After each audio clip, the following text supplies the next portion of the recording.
Vous avez passé un bon fin de semaine chez vous. On commence aujourd'hui. I hope you had a nice weekend. We are starting with the study. We're continuing with our study. 2 hours of panels for the emergency study that we've undertaken in relation to changes to Section 232 tariffs. Colleagues, I just spoke to the representatives of each party. I'm probably going to take a couple of minutes to go in camera for committee business at the very end of the meeting to just give a little bit of an overview about where we're heading in the next couple of weeks. We've got this study, our AI study, our EV study, all nearing their end and requiring some direction from us to the analysts and to the clerk. So just a quick note about that. I can confirm, je peux confirmer qu'on a I can confirm that all sound and video tests have been done. Witnesses that are here with us today, two joining virtually. From EMC Canada, we're joined by the manager for Southwestern Ontario, Jason Bates. From the Ontario Chamber of Commerce, we are joined by Vincent Carreau, the Vice President Policy. And here in the room from Preferred CNC Inc., Marc Lecour, who is the President. So witnesses, you will have upwards of 5 minutes for your introductory remarks. Once everyone has completed, we will begin a question and answer period from colleagues belonging to the recognized political parties. This is Monday. I took that 6 a.m. flight again with Madame Dancho, so we should both be given a little bit of grace this morning in a nonpartisan way. I don't want to hear about the red eye from BC. That's nothing. Okay. Mr. Bates, I'm going to turn to you and give you the floor for upwards of 5 minutes, sir. Thank you, Mr. Chair, and the committee for inviting me to present today. Again, my name is Jason Bates. I am with the Excellence in Manufacturing Consortium. We work with manufacturers right across the country, engaging over 18,000 Canadian manufacturing companies annually, helping them grow and continuously improve. I am also the chair of the London Region Manufacturing Council. This afternoon, I will be detailing the experiences of two manufacturers in Southern Ontario, where I'm located. Both companies are great examples of Canadian advanced manufacturing. Both work with steel, metal, or copper as major inputs to their finished products and have been greatly affected by the tariffs. The new changes to 232 tariffs present even more of a challenge. These are their words, their experiences, and they offer some suggestions and opinions on what the government will be able to do to assist them. Example one, Great Lakes Copper, London, Ontario. Great Lakes Copper is the last copper tube mill in Canada.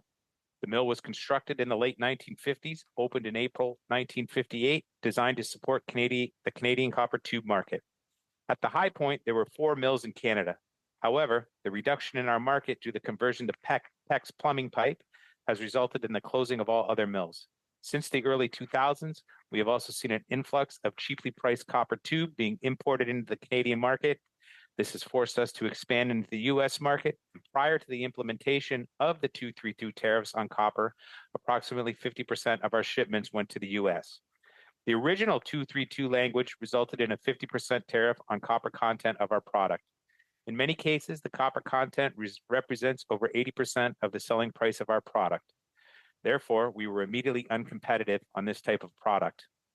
We lost one channel of our sales immediately, representing approximately 12% of our total sales.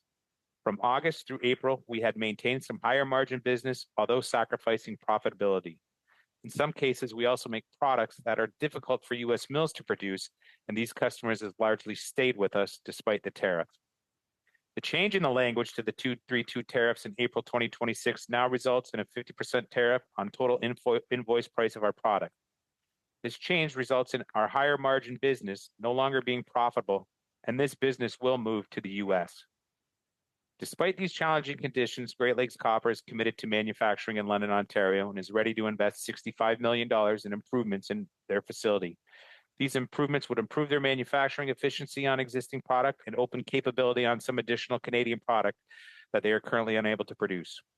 They have met with several officials from both the provincial and federal governments and have consistently asked for the following: utilize Section 53 of the Custom Acts to impose tariff rates or tariff rate quotas similar to those in place for steel imports. Initiate government procurement preferences for Canadian copper tube. Provide funding to support 15% of their eligible capital expenditure to modernize their production facility and support their global competitiveness for years to come.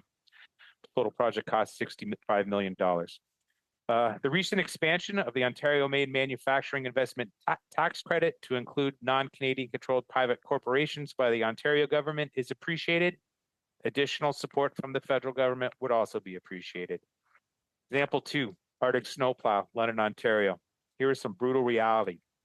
Arctic snowplow sales are down 40% in the US prior to the new 232 change. They will soon be down 90% with the change. The reason they maintain 10% will be parts and a very few highly loyal customers. They pay a $2,450 duty on a $10,000 plow. The only way to reduce this to $1,000 is to use US steel. The problem is US steel costs more, so perhaps another $500,000 in cost still saves them $1,000 on duty. But the big problem is segregating inventory. They buy a sheet of metal and laser cut 30 parts to build plows not only for the US, but for Canada. In short, it simply cannot be done economically unless we switch to all US steel, and that would increase our Canadian costs and their costs in Canada.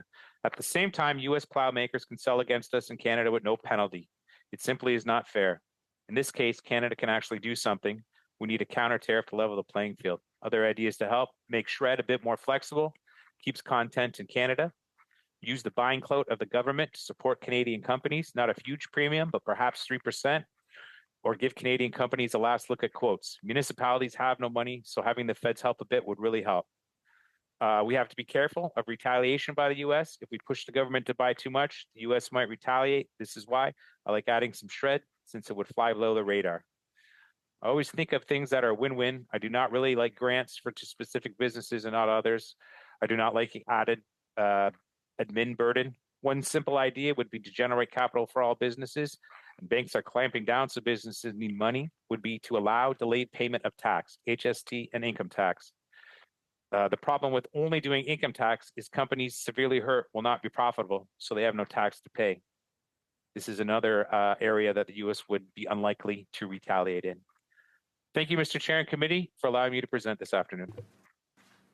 Thank you very much, Mr. Bates. Okay, Mr. Caron, the floor is yours for upwards of 5 minutes, sir. Thank you very much, Mr. Chair. Members of the committee, thank you for the invitation to appear today. Merci pour l'invitation. Je vais faire ma présentation. Thank you for inviting me. My presentation will be in English, but I can answer your questions in the two official languages. Vice President of Policy at the Ontario Chamber of Commerce. The OCC represents 60,000 businesses of every size across every sector and every community in Ontario, from small manufacturers to global firms anchoring Canada's most integrated supply chains. The issue we are discussing today was raised this weekend at our AGM, where business leaders, chambers of commerce, and boards of trade traveled from across Ontario with a shared concern. Tariffs and uncertainty are already reshaping investment decisions. We've heard it from Jason just a moment ago. If we are not careful, they will also reshape communities. This is why we issued a statement today, and that included quotes from 30 chamber leaders from across Ontario. Our voice matters for this study because impacts on tariffs on metals are not confined to one region or one sector. The urgency of the issue has intensified following the April 2nd proclamation, changing how Section 232 tariffs apply to steel, aluminum, copper, and derivative products. For many goods, tariffs now apply to the full value of the finished product. We have heard, and you have heard, this is having significant impacts on businesses. For Ontario, Desjardins estimated that the effective U.S. tariff rate on exports was around 4% in March. Early estimates suggest the April proclamation increased Ontario's effective tariff burden by more than 50%. An immediate material hit for our industry experienced over a single month. This increase is concentrated in fabricated metal products, machinery, and advanced manufacturing, precisely the sector that underpin our competitive industrial base. So this builds on a year of tariff impacts documented in our Ontario Economic Report published in February.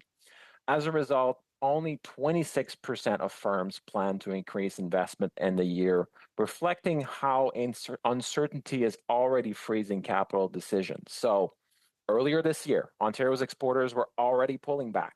Contracts were being paused and order books were thinning, and before the full effect of the April tariff changes. We're now bracing for much harsher consequences for manufacturers and the communities that depend on them. So now, what do? Ontario businesses are not asking for preferential treatment. They are asking for urgent, practical measures. First, federal government should deploy immediate enhanced bridge measures for contracts signed before April 6th through tariff remission, reimbursement, or equivalent emergency relief, so that viable firms are not forced into a loss position overnight. Second, businesses need clear guidance on classification, exemptions, and documentation under the revised US rules. Today, uncertainty itself is the barrier, particularly for SMEs without in-house customs expertise. Local chambers can help government deliver that guidance to businesses. Third, Canada should intensify senior level engagement with the United States to pursue clarification, exemptions for molds, dyes, tooling, other manufacturing products that are essential to North American competitiveness. Now, having heard the comment of the administration over the weekend, I will stress such exemptions should be a negotiated solution, not a shakedown of small businesses, trading the vague promise of relief against relocating to the US. This will not help businesses thrive, as evidenced by the 100,000 US manufacturing jobs lost since President Trump took office. In the immediate term, only tariff relief will. Finally, this must be treated as a strategic industrial capacity issue. Tooling, fabricated metal, and machinery are central to Canada's ability to deliver infrastructure, energy projects, defense procurement. Allowing that capacity to erode now would impose longer-term costs that far exceed short-term relief measures. So in closing, Chair, what is at stake is not simply a tariff line, it's whether we can retain high-value manufacturing in an era of rising uncertainty. We urge the committee to reflect that urgency in its recommendations. Thank you. Merci beaucoup. Okay, merci. Thank you, Mr. Caron. Monsieur Lecourt, à vous pour... Mr. Lecourt, you have 5 minutes. Good afternoon, honorable members. Thank you for the opportunity and the invitation to be here. My name is Mark Lecourt. I'm the owner of Preferred CNC and Mishmar Engineering. I was born and raised in Windsor, Ontario. I've spent 42 years in the mold making industry, and I founded both of my companies, which together employs 20 skilled individuals right here in our community. Preferred CNC is a specialized CNC machining company that supports mold makers locally in Windsor, as well as customers across the border in Michigan. We focus on precision machining for plastic injection molds, automation, assemblies, fixtures, and dies. Our capabilities include 5-axis and 3-axis machining, CNC turning, and metal additive manufacturing. Mishmar Engineering, now in its 20th year, specializes in plastic injection mold design and continues to support a wide range of customers across North America. Together, our company has also driven innovation. We've developed patented products called Easy Slide, which replaces traditional slides within a mold, lifters, hydraulic systems, and more cost-effective, efficient solutions for mold makers. It is patented in the United States and additional filings in Canada and China. We also are currently developing a plastic injection molded toilet designed to replicate the traditional porcelain, which we aim to bring to the market within the next year. This product was designed by Mishmar and built in Windsor at Preferred CNC. I share this not to promote my business, but to demonstrate the level of innovation and capabilities and the talent that exists in Windsor mold making sector. However, the entire ecosystem is now under serious threat. The U.S. tariffs ranging from 10% to as high as 50% are not just challenging, they are potentially crippling to our industry. Windsor mold makers operate on a deeply integrated cross-border market. These tariffs disrupt long-standing relationships, increase costs, and make it extremely difficult for us to remain competitive. I am nearing the end of my career, so I'm not here for myself. I'm here for the next generation, for our children, and for the future of the skilled trades of Canada. Over the past 5 years, our industry has already endured significant challenges. First, COVID-19 created unprecedented uncertainties. While we're fortunate enough to be deemed essential, many shops struggled. And I'm proud to say that we contributed by producing molds for PPE in record time, completing 2 weeks, what would normally take 8 weeks. And much of the production supported needs into the United States, demonstrating how interconnected and mutual supportive our industry truly are. Second, uncertainties around the electrical vehicle programs has caused projects to stop, start, and stall without clear direction, leaving many shops exposed. Third, early tariffs on the steel and aluminum forced us to adapt quickly, often sourcing more expensive materials to stay compliant. And now, with additional tariffs upwards reaching up to 50%, we're being faced with a breaking point. These measures will lead to more shops closures, job losses, and erosion of highly specialized industries that cannot easily be rebuilt once these. If we lose that position, we will not get it back. My message today is simple. We need immediate action. We must engage with the United States now urgently and decisively to reach a fair, responsible agreement that supports both countries. Our industries are strong when we work together, not against each other. If we wait, it may be too late. Thank you for the opportunity to speak today. Truly grateful. Thank you very much, Mr. LaCour. Okay, colleagues, we're going to enter into our first round of questioning. Ms. Borelli, the floor is yours for 6 minutes. Thank you, Chair. Mr. LaCour, my questions will be for you today. It's the first time we've met. You are you have 2 businesses in my riding, back home, Windsor-Tecumseh Lakeshore. And you know, you've let us know how crucial a problem this is, how is it affecting your operations today, and how long do you think that you can maintain operations under these conditions? Right now, it's affecting our operations. We do direct work with the U.S. and ship across the border. The tariffs are unknown right now to us. Like I have two staff that are dedicated to keep in touch and find what's happening today, what's happening now. So we call our customs broker, they don't have clear answers. We ask our lawyers, they don't have clear answers. We ask, we ask our accountants, they don't have clear answers. It's very difficult to stay on board. If we're playing the game, we need to know the rules, right? If they're changing the rules as we go, we cannot play the game. Has this stopped you from shipping orders that have been completed? Are they sitting on the shelf waiting?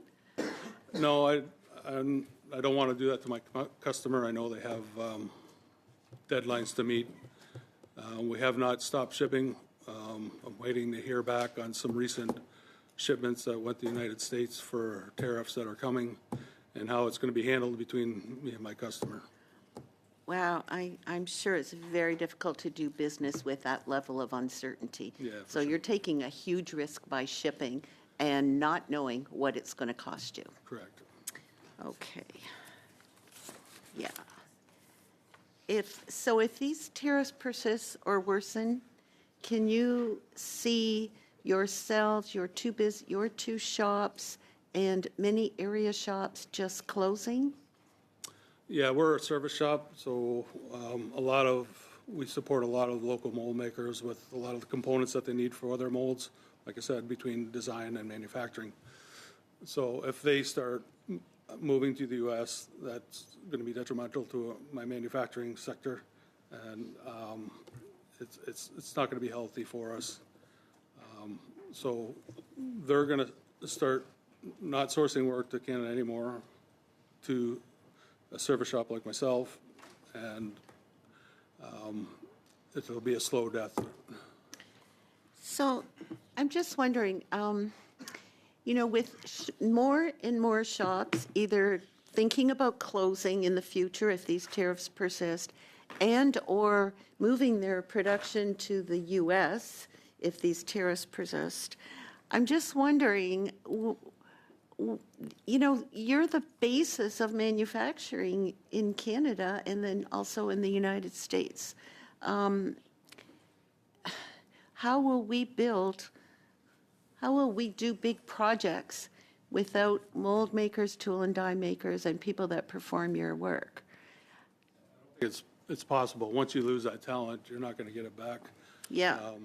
We've been struggling with trying to get skilled labor within manufacturing as it is right now, and if it's being taken away, we won't get it back. So do you see realistic opportunities for companies like yours and other mold makers in the area to change the kind of work they do so that they could perhaps provide for infrastructure, manufacturing, or supports for a defense, growing our defense, or for aerospace? Can you see switching over to provide to Canada, rather than being dependent on shipping to the States? Yeah, there might be some opportunities there, but the learning curve to go from a mold maker to defense, or it's all manufacturing. I understand that, but the skill level that we have in this area, when people and mold makers work together, they know exactly what to do. If companies wanted to switch, say, get into the procurement for defense, is that a difficult thing to do, just to get into the procurement line for? Is it expensive to do? Would help from the government in that regard be of benefit to some of the shops? Absolutely. There's a lot of preparation that you have to do defense, and rules that have to be abided by. There's certifications that are required. All that takes time, and you're probably looking like a 2-year window before somebody is going to be efficient to do another sector, either defense or aerospace. So you have a son in your company. You would like to see him take the companies forward in the future. So that may be something worthwhile for you to, if that was what was available, if there was the help needed to get that done? Correct. Yeah. My son is in the industry. He's a very good machinist. As a father, you're looking out for him and for the rest of the skilled trades as well. Thank you, Chair. Thanks very much, Ms. Borelli. Mr. Fragaskatis, welcome to the Industry Committee. The floor is yours for 6 minutes, sir. Thank you, Chair. Thank you to colleagues. I'm obviously not a full member of this committee, but this subject is of critical importance. Ms. Borelli spoke about, from the vantage point of a Windsor MP, I'm here as a London MP. And with that in mind, obviously, I would like to begin with Mr. Bates. Mr. Bates, thank you very much for appearing today. This testimony is critical that you're giving. Thank you also for the work that you're doing on behalf of Londoners at this very important time, to say the least. You mentioned Great Lakes Copper. I was there just recently, in fact, but I can understand, and we all know, the devastating impact that the recent changes under 232 have had and will have for businesses like that, along with Arctic as well. It's very well known in London. I think it's been there since the 1960s. But Mr. Bates, first question to you is, how many businesses does the council represent that are impacted by this recent change? The London Region Manufacturing Councils will encompass every manufacturer in the London region, which can be 600 to 800 companies, to small, big, and everywhere in between. Through my role at EMC, I work with companies all across Canada. So there's a lot of manufacturers in Canada. Obviously, Southern Ontario is the Canadian manufacturing heartland, so thousands. Okay. I hate to put you on the spot like this, but I think it's important for the purposes of the committee and frankly, recommendations that are given to the government. Is there a particular recommendation that you think will have maximum impact, a recommendation that you could put forward in terms of a policy action from the federal government that will help the most number, right? What is the greatest good for the greatest number, so to speak? If I knew that, then we. But or do you have thoughts on it? Do you have a suggestion? Renegotiating the USMCA in a mutually beneficial light, and you know, I mean, it's. I think some of the things that were brought up by the people that I read their stories, you know, shred credits, tax breaks, you know, the retaliatory tariffs are. I don't mean to interrupt, sir, but I do have limited time. I should have been more precise. The fault is on my end. Is there a particular policy action with respect to responding to the recent changes that have been made under the 232 tariffs that you think will have maximum impact? Incredibly hard question to answer, sir. I cannot give you a definite answer on that. We'll try Mr. Caron from the Ontario Chamber. Do you have thoughts on that matter, sir? Yes, I do. So in terms of the specific change that was just made, emergency payments and relief to the impacted companies is what will keep these companies going through the months ahead. Now, we want to look at the short terms of our manufacturing base. And so Mr. Bates said something really important earlier, and I thought I will echo what he said, which is the Ontario tax credit, the Ontario Manufacturing Investment Tax Credit, you know, provides now an enhanced support, 15% from the province. For the federal government to match that would provide a much bigger incentive for companies who through this time may not be doing a lot of shipping, but can do retooling to pivot to new opportunities. And so the simplicity in accessing this credit and a more generous credit would provide a powerful incentive for companies. I appreciate that. Mr. Bates, does that sound like something that the council could get behind, could put forward as a key policy option that would help? Yes, 100%. Thank you for that, Mr. Caron. That was well said. Yes, I agree. Okay. Mr. Caron, is there another, and I know you shared this during testimony, but it's another opportunity for you to put it on the record. What is another policy option that, again, would have maximum impact? Well, I think we've heard from Mr. LeCoul earlier.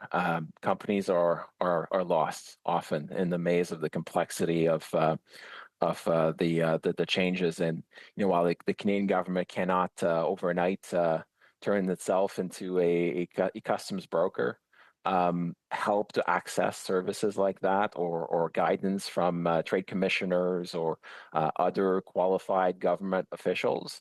I think that would go a long way to help companies understand sometimes just the basics of which tariffs now apply to their businesses. And I flagged the Chamber Network, which is, you know, representing, again, 60,000 businesses across Ontario.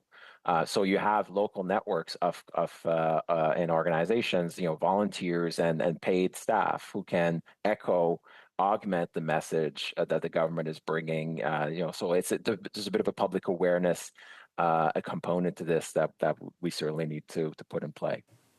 Thank you very much. I think I'll end it there, Chair. I have about 30 seconds left, but certainly to the Council in London, Mr. Caron, thank you as well. Mr. LeCour, really, you put it very well. You have family that are impacted. All of you do in some way, I'm sure, shape or form. This issue is impacting every part of the country, particularly southwestern Ontario, that's so dependent on trade. We do have to find ways to diversify our economy, but that is a medium and long-term objective. The aim needs to be to assist in the short term, and your ideas and presence here is critical to that end. So much appreciated, sir. Thank you. Thank you, Mr. Fragaskaris. Monsieur Saint-Marie, c'est à vous pour 6 minutes. Oui, merci, Monsieur le Président. Thank you, Chair. Greetings, colleagues. Thank you, three witnesses, for all the information that you are sharing with us, with all the human stories. It's very touching and disturbing. So I'll join my colleague, Mr. Fragaskaris, that we are together with you. Mr. Caron, my fear is that the United States is not negotiating a trade agreement right to the 1st of July. We've seen that the President of the United States is not trying to do that. He's only trying to find new ways of introducing new tariffs. He's not trying to implement what was signed. He negotiated COSMA, and with the executive order at the beginning of April, we see that he's contradicting the agreements, and it's a total value of manufactured goods that are targeted. So this totally undermines the trade agreement that he himself signed. Now, if it's going to take time before we get to a convenient agreement with the United States, if this were to go to the midterm elections, or maybe later, if nothing is done, Mr. Caron, are your members able to survive the current crisis with the 25% additional tariffs? That's a big question, and this will vary from business to business because we are talking about auto producers. The major ones have more resilience, more options to be able to survive the problem. When we are talking about small businesses, that's where it's more difficult. At the beginning of the year, we could already see significant impacts. The economic report published in Ontario was published, and it's available. We can see the impacts on businesses, the postponements of supplies, and the increasing debt levels for businesses. And this is a context where there's lots of succession planning going on in many businesses. So businesses are vulnerable. People may be withdrawing from the market. So it's very difficult. There are many manufacturers in Ontario who are now asking questions. So it really depends on the individual business. That's why it's important to have a wide range of supports. It's not a single measure that will resolve all the problems. Businesses have different problems. The sectors are different. There are different levels of sophistication as well. Thank you very much. Do you talk to the chambers of commerce in the United States, asking them to put pressure on the administration? Yes, indeed. I was in Washington with Jean-Pierre Giroux, who is president of EMC, last month. We went to the U.S. Chamber of Commerce. We made many statements last year as well with the Chamber of Commerce of Michigan, New York. We are continuing our mobilization, our engagement with our partners in the United States. They are the ones who have the strongest voice to be heard by the U.S. administration. We met our business partners. I think that there is important consensus amongst small and medium-sized enterprises and even big ones who don't want the tariffs. Thank you. Now, with the most recent order, it seems to violate COSMA when it comes to tariffs on steel and aluminum. Apparently, there may be legal action against the administration. Now, when it comes to all the measures that have been implemented to help businesses, here in the committee, some SMEs said maybe salary subventions that are targeted may help them maintain their employees at work. They don't want to lose their machinists, their welders, and so on, and all the expertise that has been developed. Are your members also referring to such supports? Employment insurance also already has a similar options for employees. It exists. Well, the problem is not only that. Employees don't want to sit there doing nothing. That's why I find tax credits important, federal and provincial tax credits.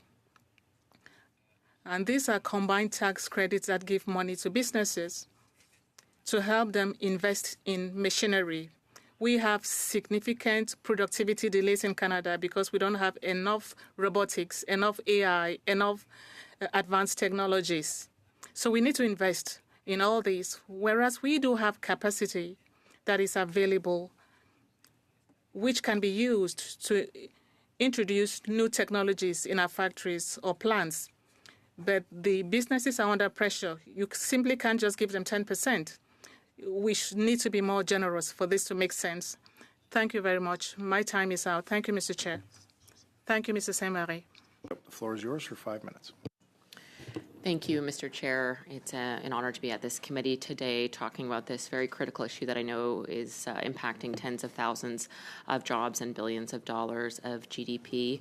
And I just want to applaud the Conservative members of this committee for championing this and bringing it forward and ensuring that the country is hearing about these recent tariff changes and how dire the situation is. And thank you for the witnesses today for their expert testimony. So I have a few questions. First for Mr. LaCour, I want to make sure that people really understand what we're talking about when we talk about the changes. And first wanted to ask you just a really basic question to describe in very simple terms what a mold is. In my understanding, it's something that has metal parts and you would pour polymer or plastic or metal into to make a part. So it's a critical piece of manufacturing. Can you correct me or just provide a simple explanation to someone who may not know what a mold is and why it's so important to our industrial capacity? A mold is very simple. Any plastic part that you see, phones, glasses, requires a mold to be made for that component.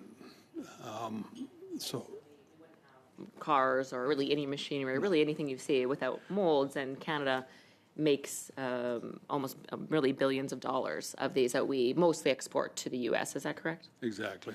Okay. And so just so that I'm clear, the tariff change, there was a tariff put on to metal parts of these molds and tools and dies and the like, which was a couple $100 or a couple $1,000, which was biting to the industry but was survivable.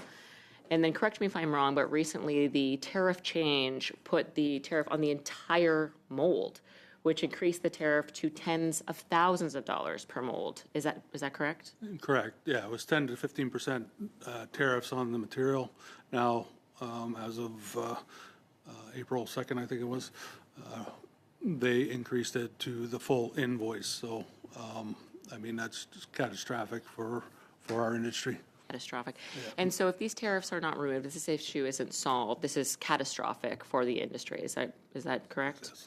So that's, from what we've understood at testimony, that's about 58,000 direct jobs in Canada of high-paying, high-value manufacturing jobs, up to 200,000 indirect jobs, up to $3 billion of economic activity in Windsor alone, and we know Quebec has a large sector of this as well.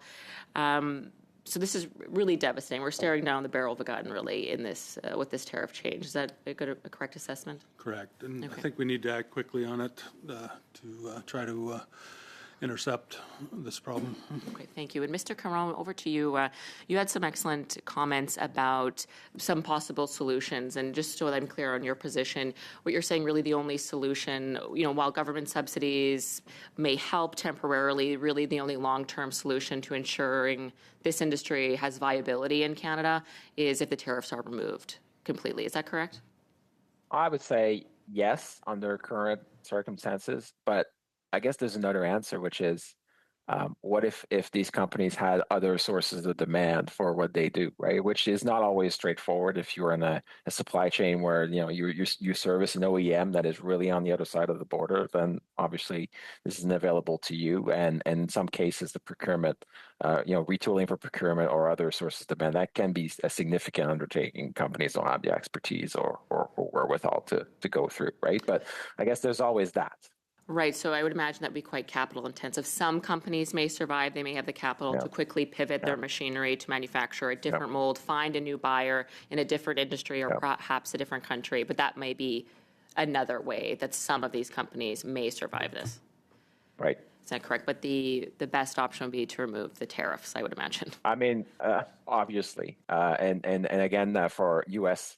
businesses that we met in the U.S. as well. Thank you for that. That's an excellent point. And we'd heard from other testimony, there's this idea that, well, why don't our mold makers just start selling to China or to Europe? To which we heard responses that that is really ridiculous and there's just no way that we'll be able to sell to China. We're not competitively priced, and Europe uses different types of molds for different types of cars. And it's not like snap your fingers so we can quickly pivot to different markets. Is that an accurate assessment? I would say that's correct. I mean, if you have equipment that's geared to certain products, and it's not like you can't just go get a different part at Walmart, right? Like, or get a different supplier. Again, it's a very involved thing. So no, so the ability to pivot, especially for smaller firms, is limited. Great. Thank you both for your testimony. Thank you very much, Ms. Dancho. Mr. Danko, the floor is yours for 5 minutes.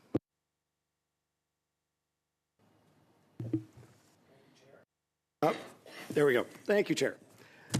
So as a representative from Hamilton, representing Hamilton West Ancaster Dundas, Hamilton has been the industrial center of Canada for the past century. I have family members that worked at Dofasco, at Westinghouse, at Stelco. So I'm very familiar with that industrial manufacturing component and how important it is to municipality. In particular, Hamilton is one of the most tariff-impacted municipalities in all of Canada. And there's no question that there's a direct impact to the businesses, but I think also to the families and workers in the amount of uncertainty that there is, that it's impacting their daily lives on a regular basis. Just going back to the initial start of this conversation is that the United States government initiated a trade war against Canada unilaterally. And their goal is to destroy the Canadian economy and bring businesses back to the United States. So when I'm talking to business leaders in Hamilton, when I'm talking to industry executives or union representatives, families, our local chambers of commerce, manufacturing and industry organizations, I mean, obviously we all want a resolution to this, but recognizing that we are only one side in this conflict. And what I've heard very consistently is that Canada cannot accept a bad deal. And I think, Mr. Caron, you stated it really clearly that we cannot accept a shakedown of small businesses. And again, what I've heard is that capitulation or acceptance of bad terms for Canada is actually worse than continuing to fight and continue to negotiate, even with a hostile U.S. administration. So, Mr. Caron, I'll give you the opportunity to expand on that and what you're hearing from your members as well. Well, thank you. And I just want to say, like, obviously, we see big concerns in fabricated metal. That's the focus of today. But we also, in your community, see a significant impact from the primary metal industry. And actually, both are connected because these small, or companies, they want to buy Canadian steel, and so when their capacity is depressed, then it's the customer base of Dofasco or Algoma that is impacted, right? So that's also why Greg Dunnett, President and CEO of Hamilton Chamber of Commerce, provided a quote in support of the statement we made today. I'll just reiterate, obviously, we cannot accept a situation where concessions are being asked. So basically, like, to keep our businesses, to keep our economic prosperity, to keep the jobs of the people that build this country. I mean, the term of a trade agreement are usually negotiated on a win-win basis. And there's also interrelations in the supply chain that make that sort of logic. You win, I lose. You lose, or vice versa. That's honestly doesn't apply to the way that our economy is built. This is why when we went to Washington, almost every, actually without exception, every business told us they did not support tariffs and wanted a resolution. And you could think of steel, you could think of autos, you can even think of aluminum, where you have communities in Kingston really dependent on aluminum that crosses the border, 3 or 4 times. Again, everything is interrelated, and so that's not a logic that we support. We think that a negotiation has to happen on a win-win basis between the government of Canada and the government of the United States, and U.S. business. Sorry, I don't want to. Sorry, I don't want to cut you off, but I wanted to get in enough time to ask you a follow-up question on that, because I think you stated in response to Monsieur Saint-Marie and some of your statements about how the U.S. tariffs are actually extremely damaging to U.S. businesses. They're driving up American inflation. They're causing U.S. job losses, and just in the last portion of this question, if you could comment on, the chambers of commerce, what you're hearing from business leaders in the U.S. and what pressure they're putting on Washington to have a resolution. So those are two separate questions, but I will say on the impact on the U.S. it's very clear. You just have to look at the Bureau of Labor, the U.S. statistics. 100,000 manufacturing jobs lost in the U.S. since Donald Trump took office, give or take. Okay, 100,000 jobs. That from a government that said we are introducing tariffs to bring back manufacturing. So something's wrong here. And clearly what's happening is the input costs of manufacturers is going through the roof. There's also no certainty on sourcing anything other than something that's made in the United States. And thinking of the whole range of the economy, the American economy, it is absolutely impossible for the U.S. to develop overnight that kind of industrial capacity, especially in an environment where there's no certainty whatsoever from week to week, from month to month, what the trade arrangements are going to look like. No nation on earth can be an island. And that is why this economic experiment that we're seeing is clearly a failed experiment, which will create a reaction from the U.S. voters. We think so. The problem we have is our companies cannot wait that long, and so we need supports in the meantime to help them get through this. Thank you very much, Mr. Danko. Monsieur Saint-Marie, 2 minutes 30 seconds. 2 minutes, 30 seconds. Thank you, Chair. I have a question for Mr. Lecourt. Do you understand French or do you need interpretation? Okay. Alors, juste 1 minute, Monsieur Saint-Marie. 1 minute, Mr. Saint-Marie. Translation device in front of you. The clerk is going to just show you how to use that. Yeah. Okay.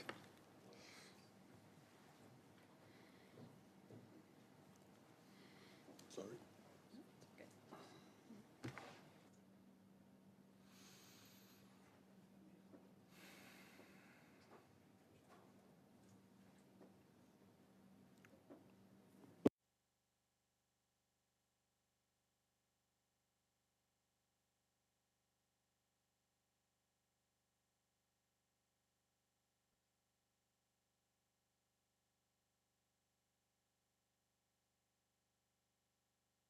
Oui, est-ce que vous me Can you confirm that the interpreters are interpreting what I'm saying? Oui, très bien. Merci beaucoup. Very well, thank you. In all that you've told us so far, you talked about access to fair and credible information, and you have asked questions, you've talked with lawyers, customs brokers, and so on, and they themselves are not sure of the impact of the tariffs on your products. Other witnesses also came and told us that sometimes it costs hundreds of dollars per hour to talk to specialists, and even then they can't have access to clear information. So are you saying that it's useful to have a dedicated line or a point of contact to help you answer your questions, maybe under a government establishment? Is that a service that will help you and businesses like yours? Yes, it's a great idea. We do spend thousands and thousands of dollars through wages and review, looking for good response time through our custom brokers. And like I said, as you said, there is there's not definitive answers right away. Things are changing so quickly, and we need to stay on top of it. So that would be a great suggestion, to have more exposure to where the tariffs are going and how to play the game, basically. OK. Ben, c'est bien entendu. Je vous remercie. Good to note. Thank you. I don't have much time left, and some of my time was taken to help with the interpretation. I'll stop here, Mr. Chair. Thank you. That's kind of you, Mr. Saint-Marie. But seriously, it was not your fault. Do you want some extra time? Ms. Borelli, the floor is yours for 5 minutes. Okay. Mr. Bates, thanks for being here today. In talking to many of the shop owners and managers of the tool and mold shops and tool and die in the Windsor area, they're not necessarily asking for financial relief at this point. They really want to know a plan. They think that they can handle this crisis for 1 or 2 more months, but going forward, they need a plan. And they would like that plan to be zero tariff. So they want relief. They want those 232 tariffs to go away, and they want to trade with the United States without tariffs. And you know what? I really hope that that can be the outcome here. However,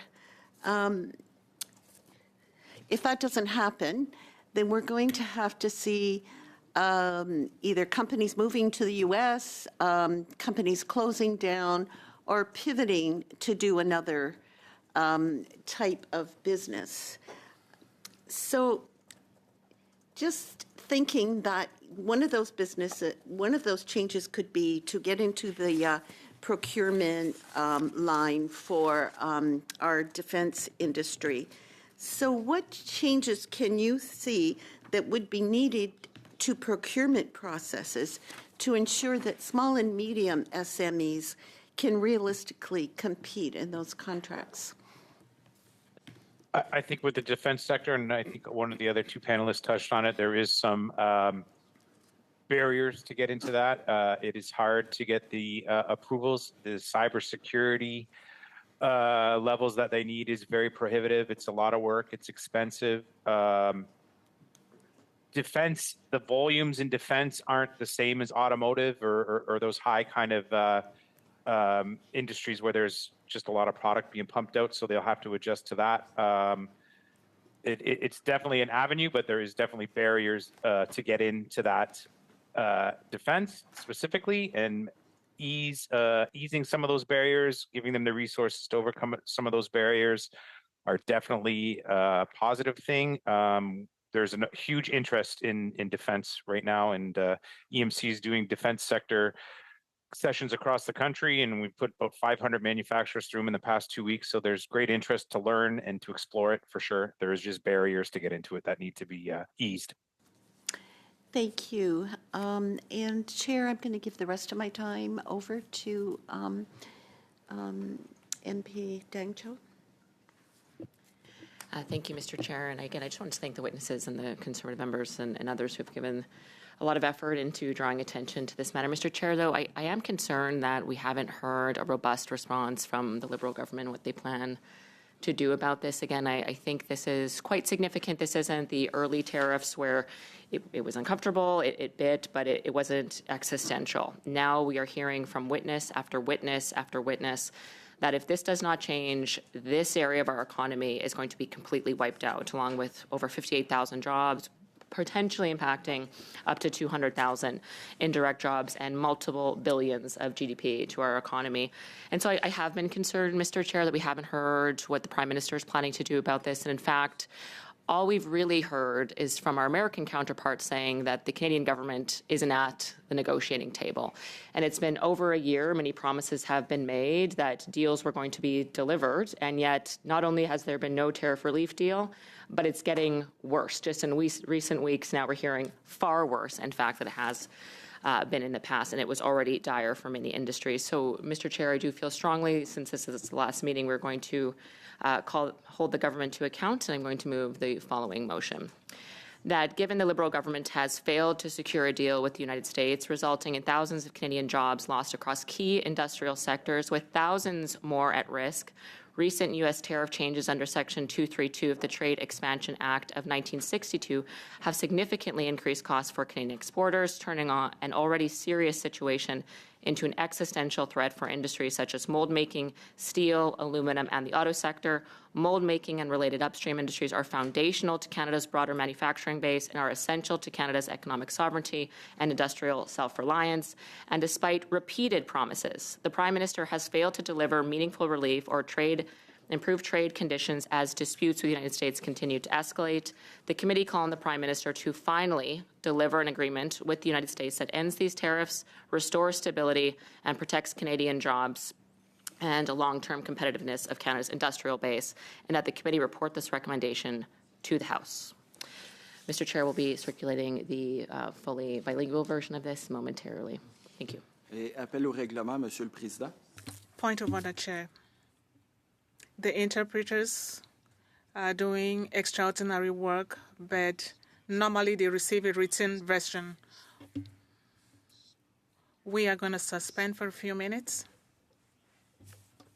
Language of the motion to be provided to members in both official languages, which I don't believe has been done just yet. Witnesses, I am going to offer you your early dismissal for today because this is going to take us a few moments and we were right toward the end of our questioning. So very much want to thank you for availing yourselves to us, particularly on short notice, as has been discussed throughout the entirety of the last few meetings we've had and repeated by the three of you here today. We appreciate very much the difficult nature of the impacts that this is having on you personally, professionally, members of your community, and you are all here advocating as best as you can to see improvements to those conditions on the ground, and for that we're very grateful, in addition to the guidance and advice you've provided us here today as we consider how to report some recommendations back to the government. So thank you, witnesses, again, for making yourselves available. Colleagues, I'm going to suspend momentarily. I might suggest that the parties take a few moments to talk this over with one another. We do have witnesses that are waiting to speak to us for another hour of this discussion, which I will just simply remind the committee we all agreed to conduct on an emergency basis. I would very much hate for the final hour of that testimony to be interrupted. So I very much hope that we can come to some type of a negotiated compromise here. Meeting suspended.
moment here as I explain the current state of affairs, and then we're going to get going. So, Madame Dancho, as you heard a few moments ago, put forward a motion. What we have done in the past, when a motion has been presented by a member while there are still witnesses left to be heard from in our regularly scheduled meeting, is that we have agreed on camera to press pause on dealing with the substance of that motion in order to allow the witnesses to be heard. We have called an emergency set of meetings. This is the third of three, with 60 minutes remaining and four witnesses that are with us to provide testimony. So the agreement that has been reached is that we are going to proceed as normal for the next roughly 45 minutes.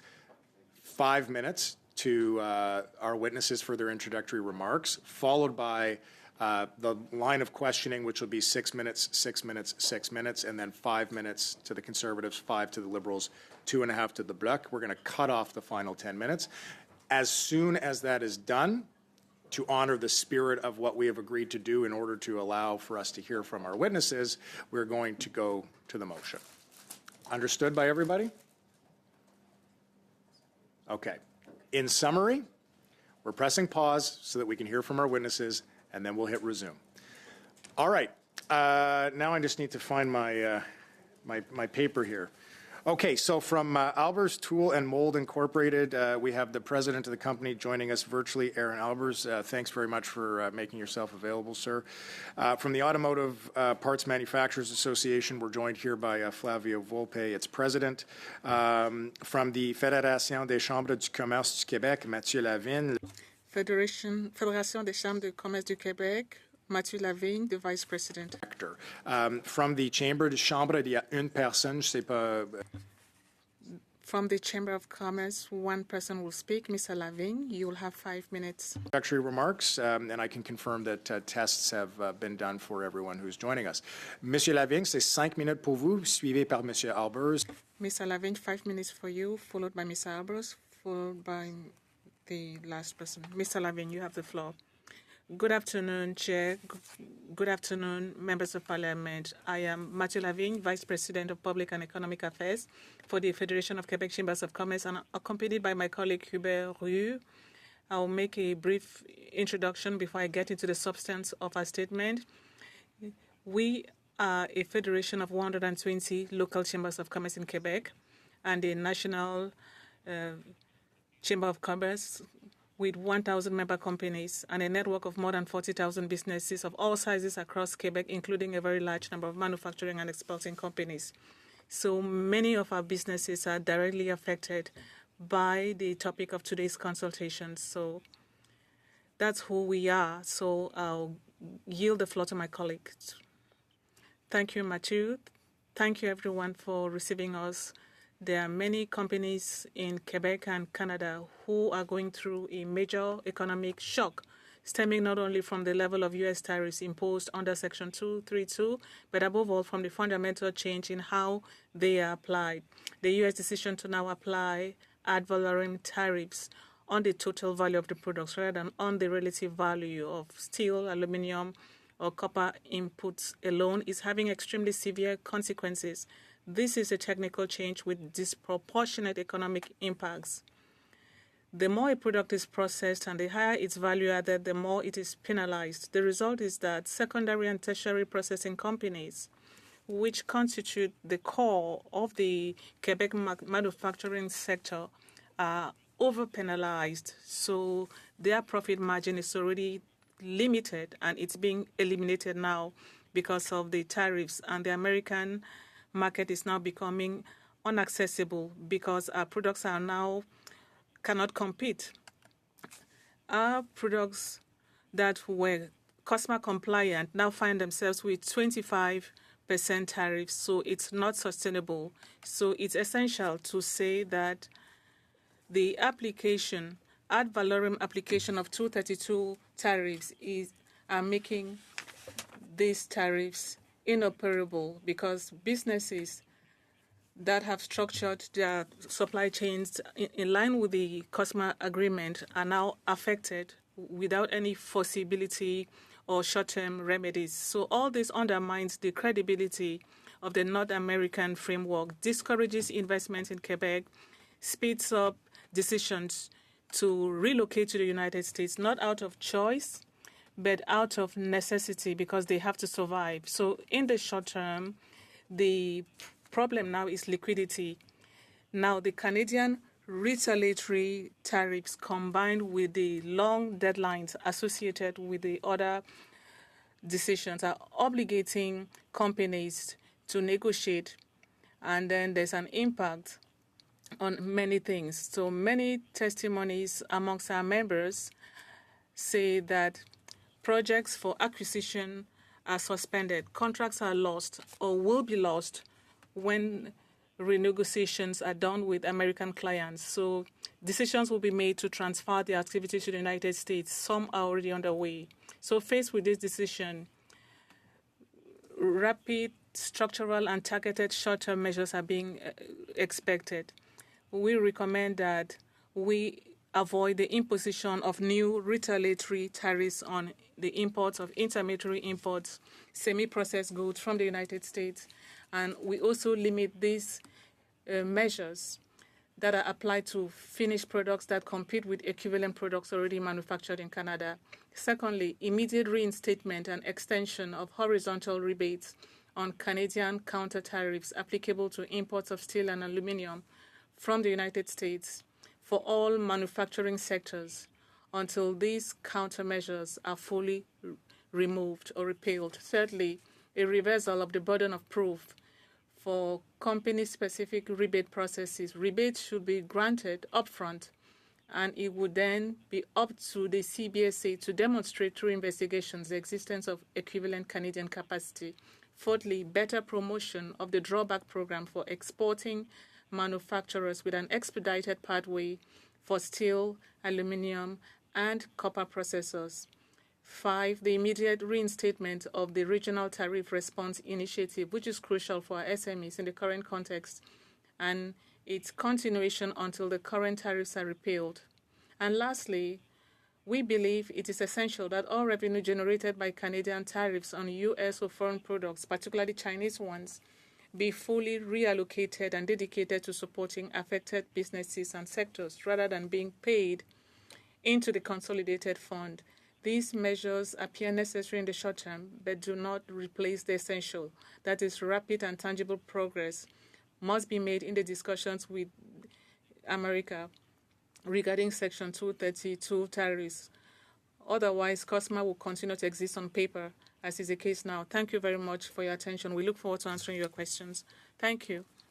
I'm going to turn to you. Upwards of 5 minutes, sir. The floor is yours. Thank you very much, Mr. Chair and members of this committee. I appreciate the invitation to appear before you today as part of this study.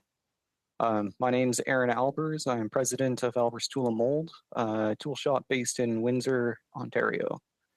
The recommendations that I have largely line up with the previous speaker, so I will instead focus on more of a personal story of our struggles and difficulties. What we do is we design and manufacture precision plastic injection molds that support Canada's advanced manufacturing industries, particularly the automotive sector in the Windsor-Essex region. Our company was originally founded in 1982 and grew from a single employee to our current size of over 135 employees, managing an average of 24 million in sales within a highly competitive market. In this industry, due to the length of planning by our customers to arrange for full automotive part production, as well as our quoting and contract negotiations, many of these take place over months to a year or more in many cases before we get approval to actually begin the work. Since our founding, we have never faced the type of challenges these 232 tariffs apply. The suddenly changing values, the lack of clarity on what is impacted versus not, and the ambiguity on how to even calculate the duty costs has greatly hindered our ability to accurately quote and compete for work. After delaying multiple projects last year, we worked closely with our US-based customers to determine the nature and application of the 232 tariffs as it impacted their production plans. It was understood that if molds used US poured steel, then they would be exempt from the duty imposed, and our customers would be able to get the high-quality Canadian-made molds at an appropriate cost so to begin production. Since the start of this year, many projects have been kicked off or have been taken off hold due to this understanding, creating a massive boon to the automotive market after a slow period last year. We have invested in expanding and growing the company during this period in order to process these added workloads. Unfortunately, again, we are left having to rework the plans and commitments of multi-million-dollar projects with our customers after the latest changes to the way these tariffs are applied. As per the April 2nd proclamation by the President of the United States, every single contract we have with our US-based customers are now impacted with a 10% duty, regardless of the fact that most of these projects were specifically sourced US steel at a higher cost to us. Our current portion of work impacted that we have already received a PO and agreed to pricing is over $15 million Canadian, a significant portion of our annual sales. Our industry is protected and covered under CUSMA, with labor and products being duty exempt. Yet, now we must work with our customers to suddenly be made to pay duty on overall sale value of an item protected by CUSMA. These challenges make long-term planning and cost accounting impossible in a production environment that requires it. If we do not alter or correct these issues, I fear many of these projects will be placed on hold and freeze the growth that we have already invested in. Long-term, I fear that many production facilities will struggle to even operate due to an inability to accurately account for the costs in such a tight margin-driven industry. Thank you, Mr. Chair, and I look forward to sharing our experience with the committee and answering any questions you may have. Thank you very much, Mr. Albers. Mr. Volpe, the floor is yours for upwards of 5 minutes, sir. Thanks. You don't know me very well, so I'm going to try to stick to that 5 minutes. I'm going to be candid because I think the two presenters got very specific about the business that they're in. Let me break out the North American auto sector into 4 buckets. There's the materials that go into vehicles, but the materials that also go into tools that make the parts that go into the vehicles. That's one issue and one set of issues that we've got to deal with. Tooling, including specifically molds and auto-specific tools. The main competition has been China, and it has been for the last 15 years for lots of reasons, but that's the real competition. And it has been the canary in the mine for the automotive sector in North America. What the Chinese have been able to do in terms of winning market share and in hollowing out the base in North America is something for the rest of us. In the third bucket, the parts. We use the tools to make the parts. And 75% of a vehicle is made by the part suppliers.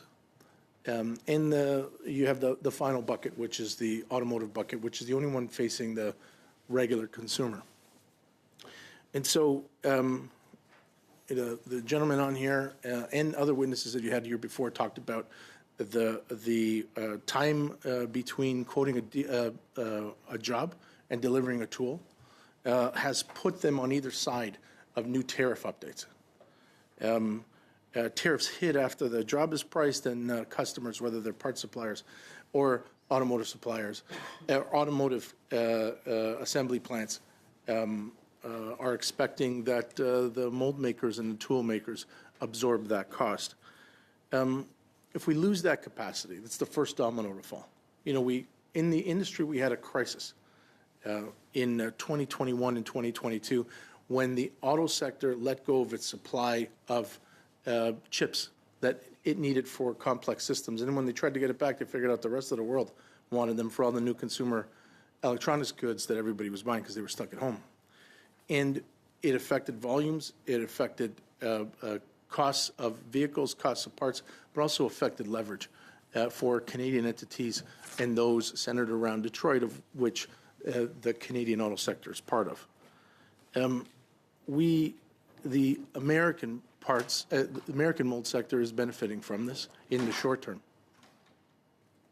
But in the long term, as this cluster reduces, and the cluster that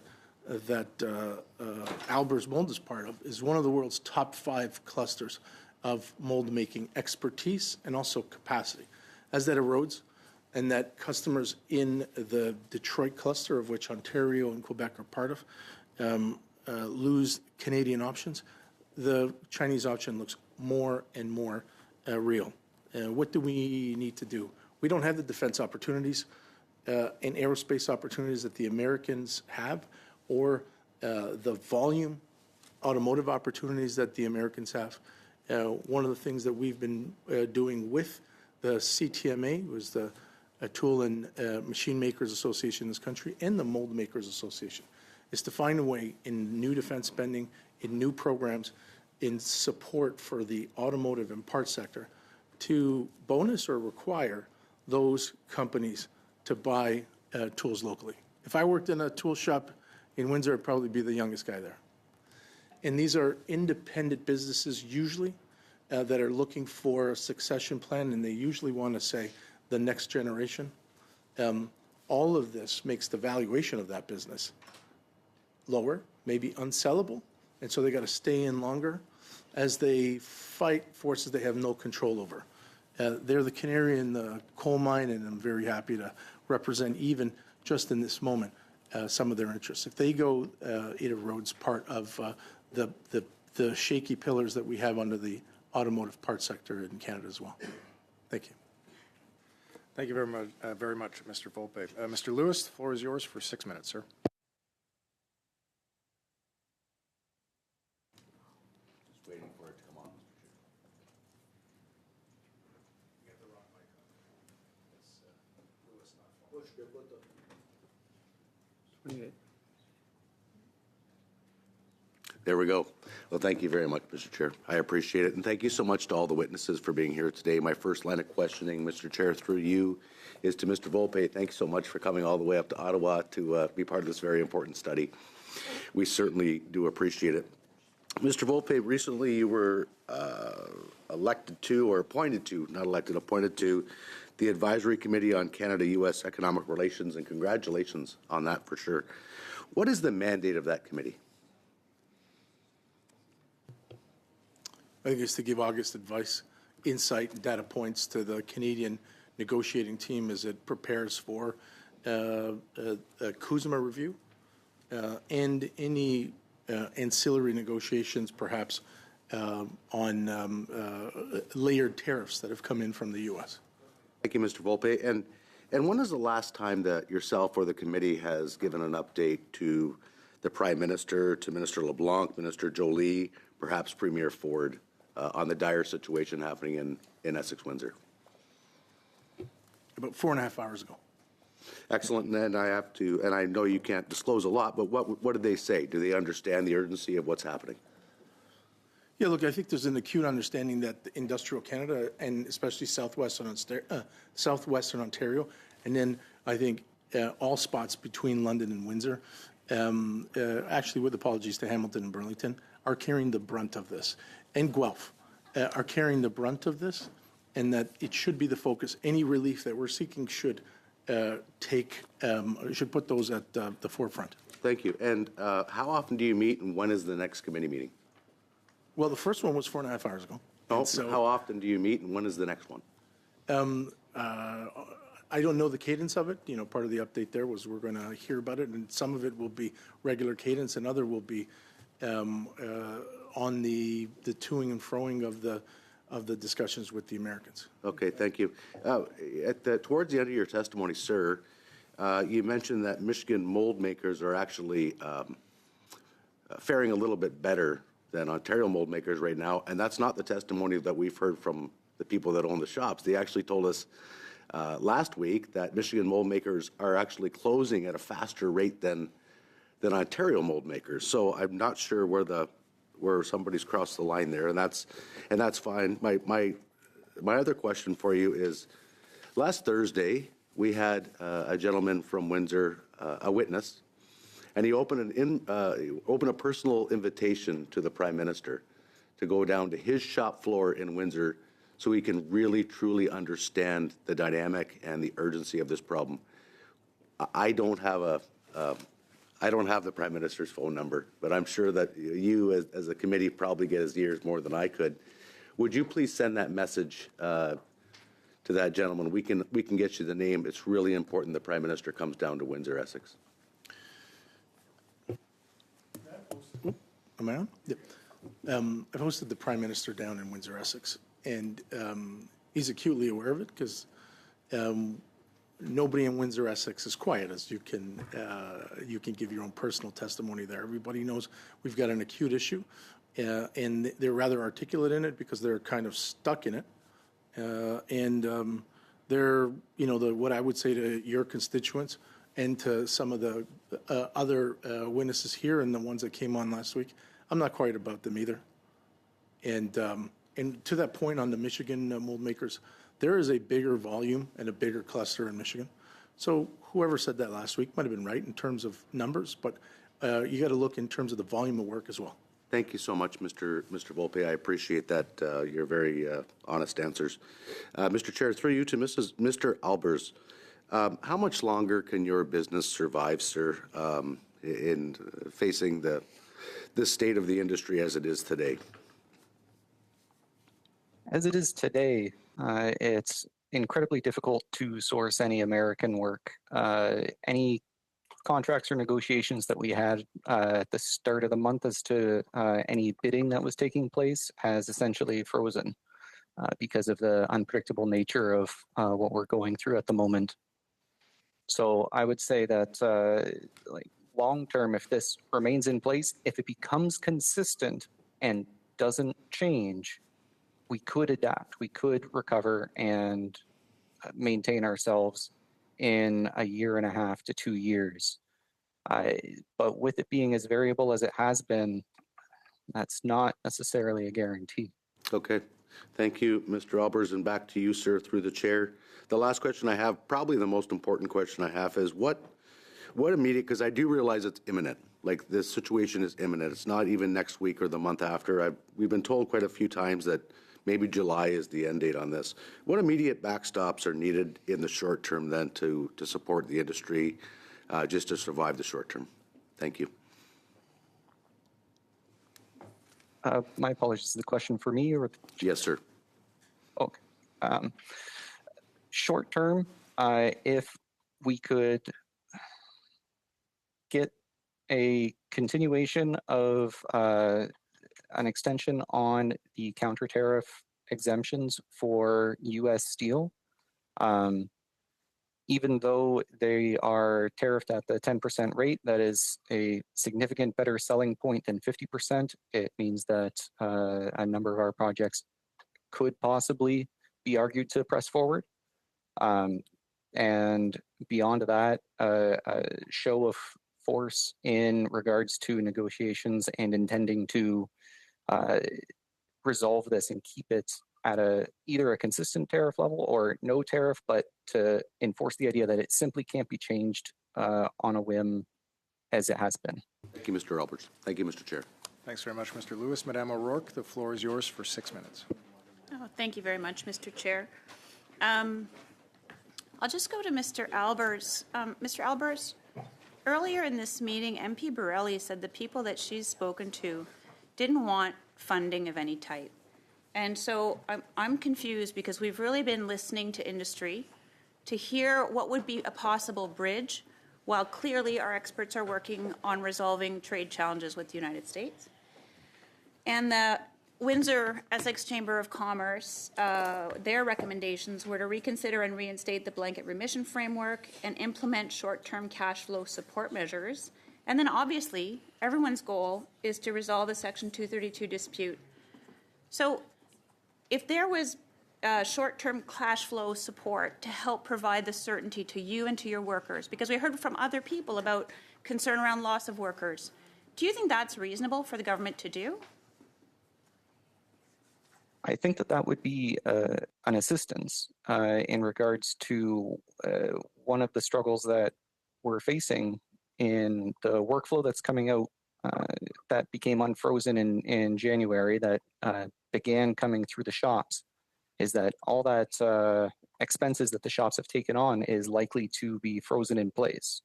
So the burden and costs on that are borne entirely by the local industries in this area. Yeah. And they're unable to pass that along or to charge a customer for what their expenses are in the meantime. Okay, thank you. Monsieur Lavigne, juste une question très rapidement. Mr. Lavigne, could you please send us your emergency recommendations, because we are talking with the Minister of Industry, we are talking with the Minister of Finance. We approached them with the Prime Minister, and we will gladly include the recommendations in the final report of this committee, but we'll also like to be a champion for the industry in Ontario, in Quebec, and elsewhere in Canada. Could you please quickly send that to us? Of course, we could send it to you by email immediately. Thank you.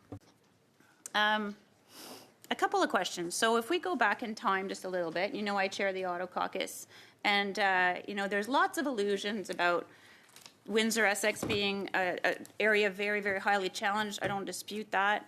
But guess who's number 2 in this report? It's the city of Guelph. So when we agreed to this study, we agreed everybody around this table that this was serious and urgent, and we wanted to hear from our witnesses. And so, Mr. Volpe, just going back a little bit, I recall hearing Lana Payne, president of Unifor, say, no deal is better than a bad deal. Is that still your position? And even if we negotiated a deal tonight, what assurances would Canada have that this would be with a partner who is dealing in good faith? Look, everybody who's in the business wants to be in the business long term, and so short-term liquidity issues aside, that are helpful for SMEs in the tooling space, but also in the volume part space. We want to have some assurance that the volume of business that you are engineered for, that you are platformed for, is available, either from the market that has gone away for emergency tariff purposes, or by finding new markets. This is a proud industry that has contributed to Canada, has contributed to Canada, building Canada, but also Canada in crisis. It's the industry that stepped up and did all the PPEs and ventilators during the pandemic on very, very short timeframes. They want to have that path restored. There have been a lot of recommendations made on what a new path would look like, all of which have long-term structural issues like make a major concession on tariffs, make a major concession on new manufacturers that don't buy from the supply chain. None of that works. Great. And just another quick question. You bring a broader perspective of the industry.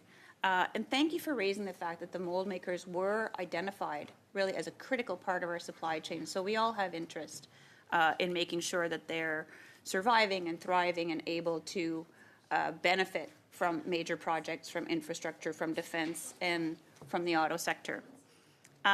What are your recommendations around immediate actions? And what do you think the support should look like for organizations? They're typically smaller companies, although with apologies, there's some really big, globally relevant players in Ontario and Quebec.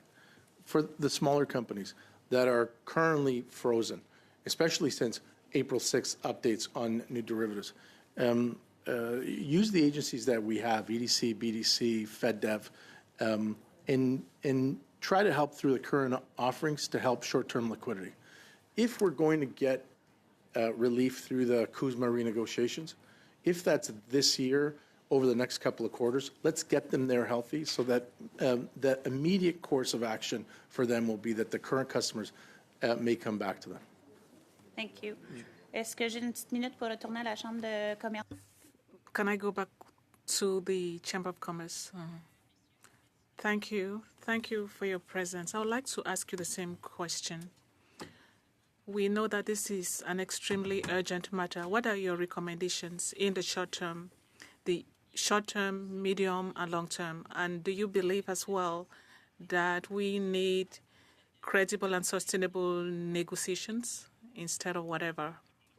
Thank you for the question. In the short term, our main recommendation is to implement the regional measure for tariffs because these are non-reimbursable measures. So it's important for us to have access to the liquidity in the short term. And also, we need to resolve the tariff issues. We need to get to a sustainable agreement with the United States to eliminate those tariffs.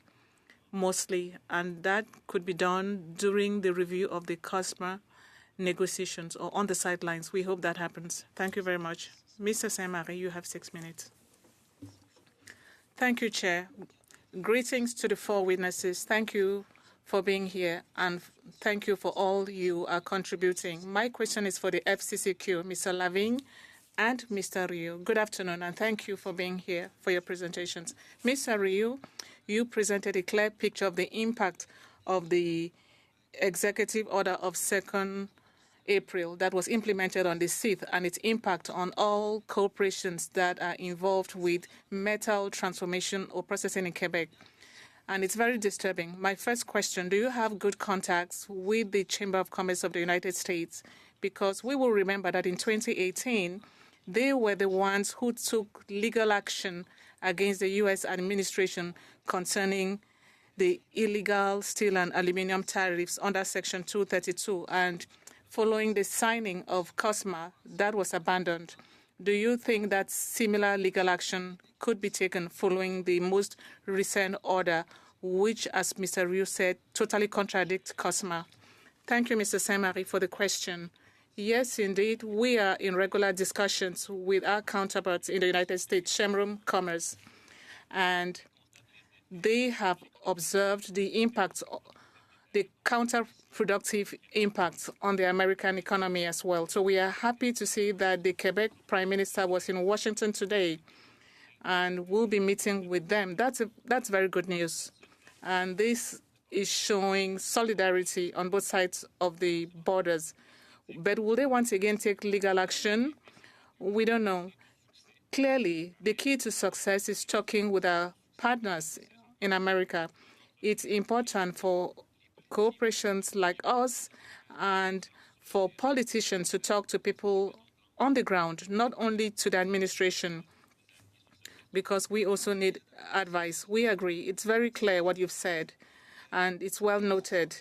It's very difficult to renegotiate an agreement when one of the parties is not respecting what has been signed. If in July there's still no respect for the agreement and still no will by the U.S. administration to sign an agreement, or maybe we have to wait for the midterm elections in the fall to see if there's no additional support provided by the government, what will happen to the SMEs and corporations and your members that are working in sectors that are affected by the executive order? Thank you for the question. Unfortunately, clearly, some SMEs will have to close shop because the 25% ad valorem tariffs are eating up their gross turnover. So it's going to be very difficult for them to survive. And those that will not be closing shop will have to maybe relocate part of their operations to the United States. Some of them already have operations in the United States. And that could be done faster than expected if it becomes urgent. Now, relocations, closures, bankruptcies, those are the possible outcomes if these tariffs continue. Thank you very much. We understand that there's an urgent need for action. A few meetings, there's an SME called Industrialia, a family business that is more than 50, 60 years old that exports 60% of its turnover to the United States. What support? They were hoping for support from the U.S. to increase productivity. From what they said, even if the investment would serve no purpose if nothing else is done because they don't have contracts anymore. Apparently, they were concerned about maintaining jobs for their employees and maintaining the expertise they have developed, considering the rarity or scarcity of welders and other skilled laborers. So apparently, they are looking to specific salary subsidies for corporations that are affected, maybe one-time support. Are you hearing the same thing from your members, or was this like a peculiar situation? This is not something we've heard very often recently. But that being said, our position is clear. Any short-term support to the liquidity of corporations, be it through the payroll, the budget, company liquidity. It boils down to the same thing. We need to help them survive the crisis in the short term. We need support that they don't have to pay back. So irrespective of the means that it's used to support them, that will be appreciated. Thank you very much. We agree. I have a more technical question. The company I was referring to, they said that from what they had heard from SMEs is that when there's a new order, they learn about it in the news, and then they have to ask questions. They have to talk to their customs brokers, their lawyers, and so on, and they are charged hundreds of dollars, and sometimes they don't receive clear answers. Will it be important to have a dedicated line or a dedicated service with the government or EDC or the Chamber of Commerce of Ontario? The Chamber of Commerce of Ontario said they could take care of that service. So if there were such a service, would the FCCQ want to be responsible for that for Quebec? Well, I think such a service is important. SMEs are affected disproportionately because they don't have the same internal services to understand the issues raised by the tariffs. Yes, indeed, those things should exist. Now, when it comes to the method and the resources, we are open to having such discussions with the government, but we are agnostic about the resources. What we're interested in is the outcome. What is important is that SMEs should receive support. Thank you very much. Thank you, Mr. Saint-Marie. The floor is yours. Bonjour, Monsieur le Président. Bonjour.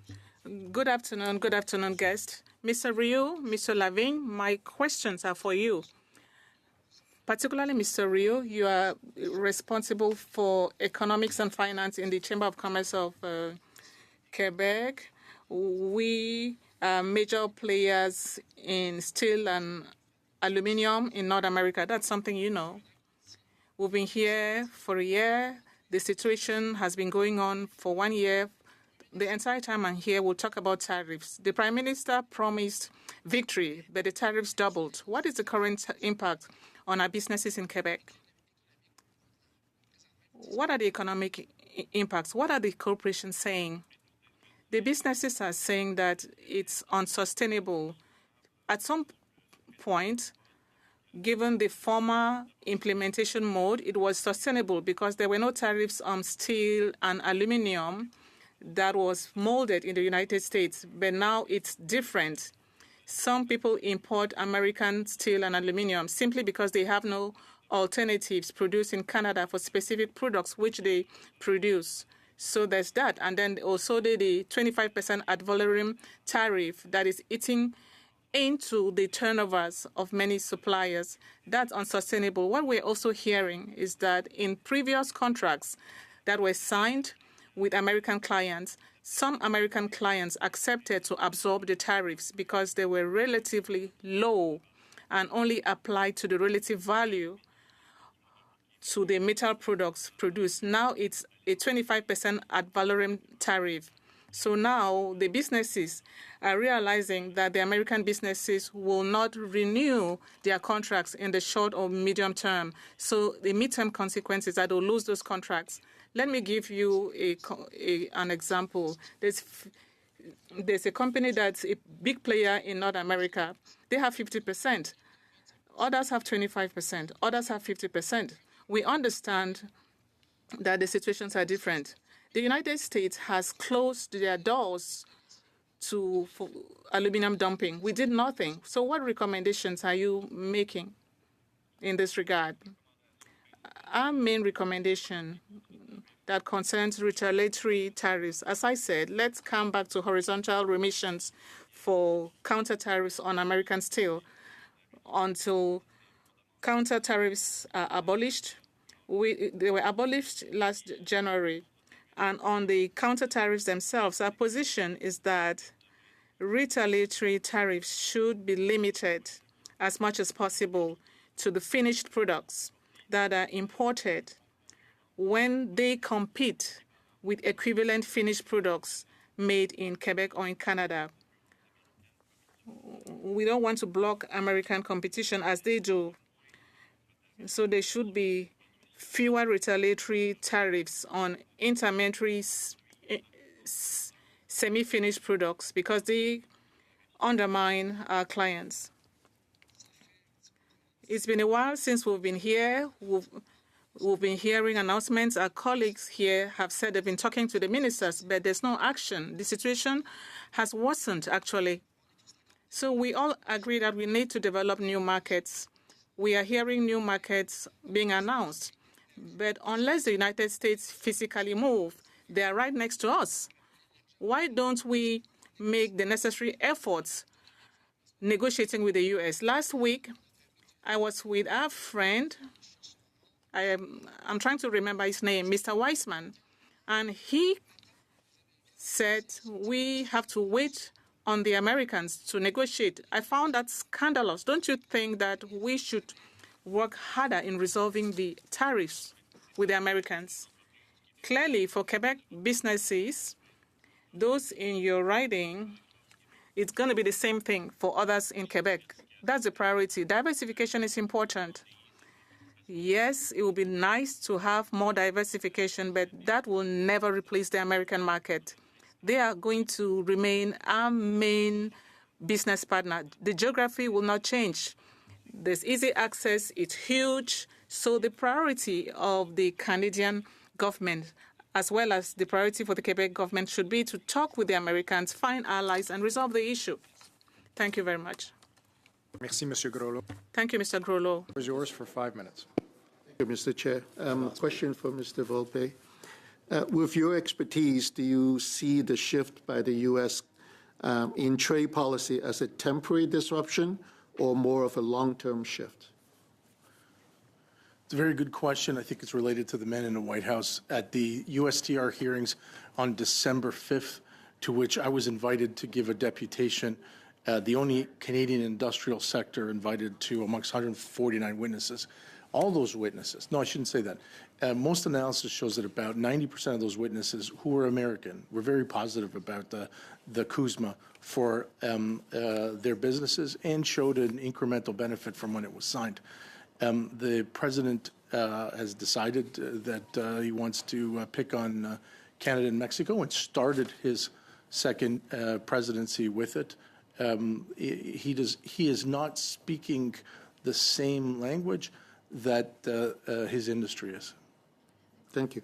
So if there is a long-term shift, that is, if there is, how do we build a more resilient domestic auto supply chain that will allow Canada to better adapt to this rupture in our trade relationship?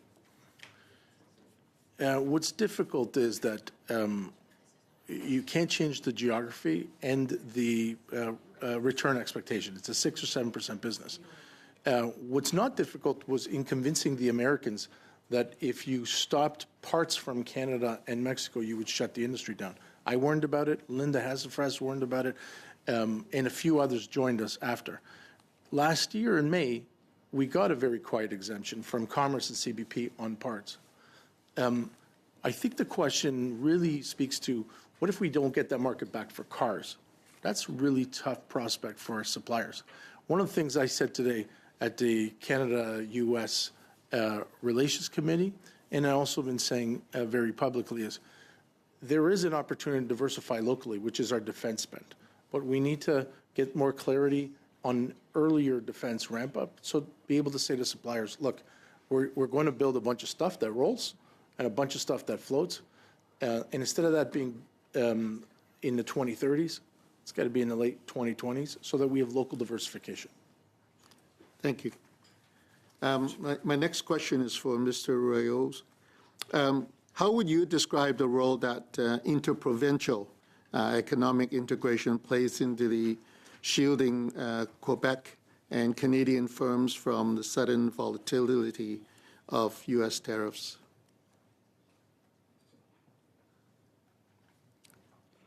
Oui, merci pour la question. C'est évident de notre côté, puis. Thank you for the question. It's obvious on our side. It's a position we took before that interprovincial trade is one of the alternatives for us to diversify our trade. The Canadian market is not, of course, the same as the American market, but it's one of the levers that we are counting on. But that will not resolve the short-term problem for manufacturers that are affected by these tariffs. But clearly, priority should be to bring an end to the tariffs and negotiate with Washington. There is really no alternative to that. Thank you. So how can the federal government work with Quebec industry to advance a strong Team Canada approach that puts our collective interests first in trade negotiations?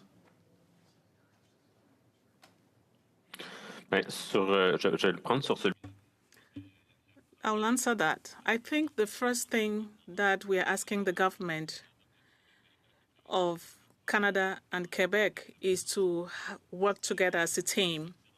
I will say it in English.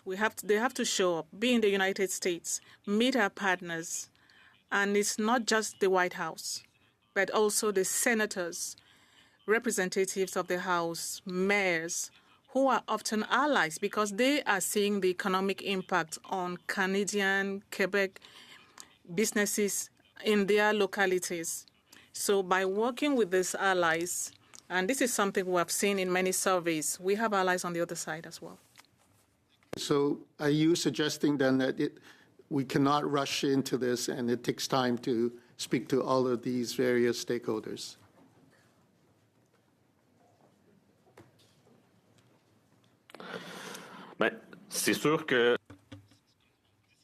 We are saying that that is a top priority of Quebec businesses. We would like the issue to be resolved as quickly as possible. As I said before, we can work on diversification or solve other issues that don't have to do with tariffs, but that is a priority in Quebec. But that's the same problem elsewhere in Canada, I believe. So we want the issue to be resolved as quickly as possible. That's a top priority. Merci. As I said at the beginning, we'll reduce the last hour. I'll give you a few minutes. So let me once again thank the four witnesses. We would have liked to ask them more questions. The last question still for the FCCQ, Mr. Lavigne and Mr. Ryu. If you want, can you please re-explain to us how the new executive order affects businesses through the drawback program? What do you propose should be done to assist businesses? Thank you once again. Il y a deux choses. Le programme des drawbacks. There are two things. The drawback program is for processors and exporters who may be reimbursed when they export a finished product, when they have used inputs from the U.S. But this is not well known by many processors, particularly SMEs. It's also difficult to access because documentation that has to be provided is a lot. The deadlines are also long. So that's the first problem. Secondly, you have the horizontal remission program for counter tariffs applied to American steel. That was abolished in January. We want the horizontal remission to be reestablished. When I say horizontal, it's automatic.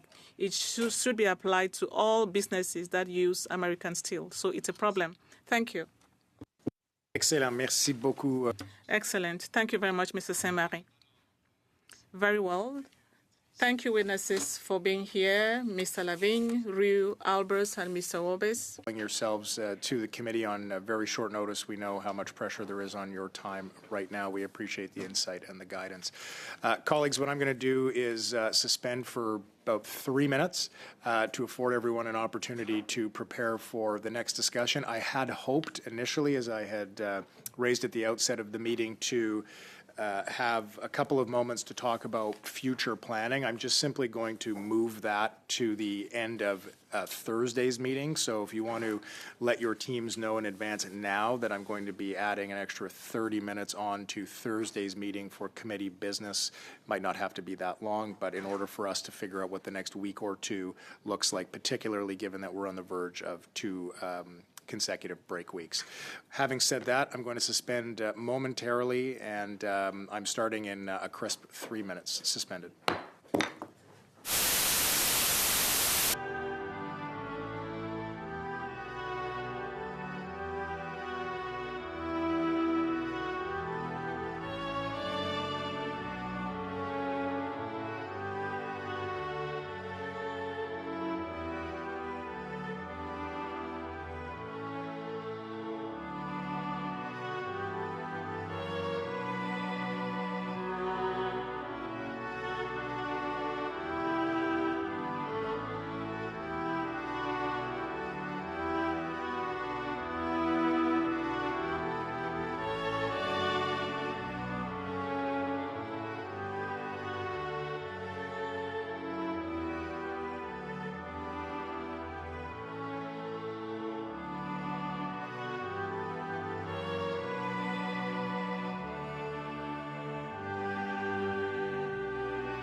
in the spirit of the collaboration that we have established, I think, quite well since the start of this session, we are going to honor the commitment of returning to debate on the motion that Madame Dancho had presented. I understand that this should now be in the hands of members in both official languages and an opportunity for members to speak.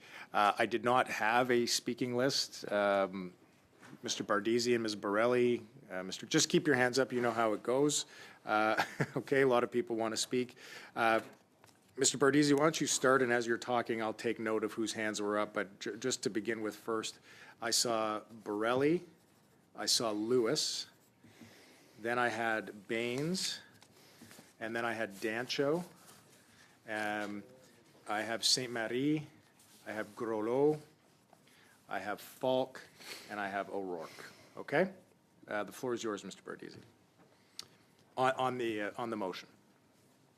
Thank you, Chair. Appreciate the chance to speak to this motion. This committee, as with other emergency meetings, has done good work. We haven't actually concluded the work of the committee. We had a shortened period of time with our witnesses, the second round of witnesses just now. And I think it was the intent at some point in this meeting to get to some of the particulars around how we were going to do report writing, because I know the motion which we agreed to on this side, the original motion which struck this emergency set of meetings, was to have a report to the House. So I think it's important that we look to do that work. This motion seems to come in an odd way at an odd time, given that we were towards the end of doing the work of hearing from witnesses and then getting to the kind of report writing that I believe is necessary to do the work of reporting to the House. I'll also argue that the motion here is a very partial, very incomplete, and very misdirected approach that I don't think captures the spirit or the content of what we heard in this set of hearings, and that we would want to, I think, continue to work through, including through written submissions. So I'll give some examples. You know, even today in our hearings today, we heard about the need to diversify to markets beyond the United States. We heard that in all three meetings today, all three meetings in this study. And I know we're getting submissions that I think will fill out our understanding of the diversification that we're looking to achieve. Diversification, incidentally, which broadly for Canadian exporters is already starting to happen. We know that Canadian exports to Europe are up 31% year over year. We know that foreign direct investment is at an 18-year high. And therefore, we know that the diversification is a key aspect of this issue. And we heard from most witnesses, even as they were sharing their very frank and very significant challenges with the Section 232 tariffs on April 2nd. We heard from almost all witnesses that the need for diversification and support for that diversification was something that was requested, something that our government is already working on through the expansion of trade corridors, through opening up new trade agreements and new trade opportunities. We don't see that reflected in the motion. We heard today and from other witnesses the very specific and real desire for other forms of relief, work sharing arrangements, various forms of subsidy and tariff relief. Again, things that this government has been doing with the Regional Tariff Relief Initiative through the RDAs. We have seen a variety of supports, including through the workforce alliances, a number of supports that our government has proposed. And I believe this study is filling out our understanding of the very specific needs. Mr. Volpe and his testimony today referred to kind of sort of the age and profile of some of the mold makers, some of the manufacturers that are being captured in this April 2nd initiative by the administration to the south, that we continue to believe is illegal and unjustified. And we have been speaking quite clearly and loudly on that. And yet the motion makes no reference to the calls at this committee, including today, for that form of relief. The motion makes no mention of the defense sector. And we've heard in a variety of places that the pivot towards defense investment, something we actually foreshadowed with our defense industrial strategy study, which significantly informed the release through the testimony and through the briefings that happened while our study was taking place.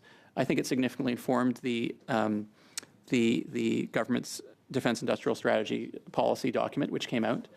And we heard multiple times in this session, in these 3 sessions, and in other sessions, including during our productivity study, that the defense opportunities that are being created, including by the meeting of our NATO commitments, 2% that we've already met this year, and reaching towards 5%.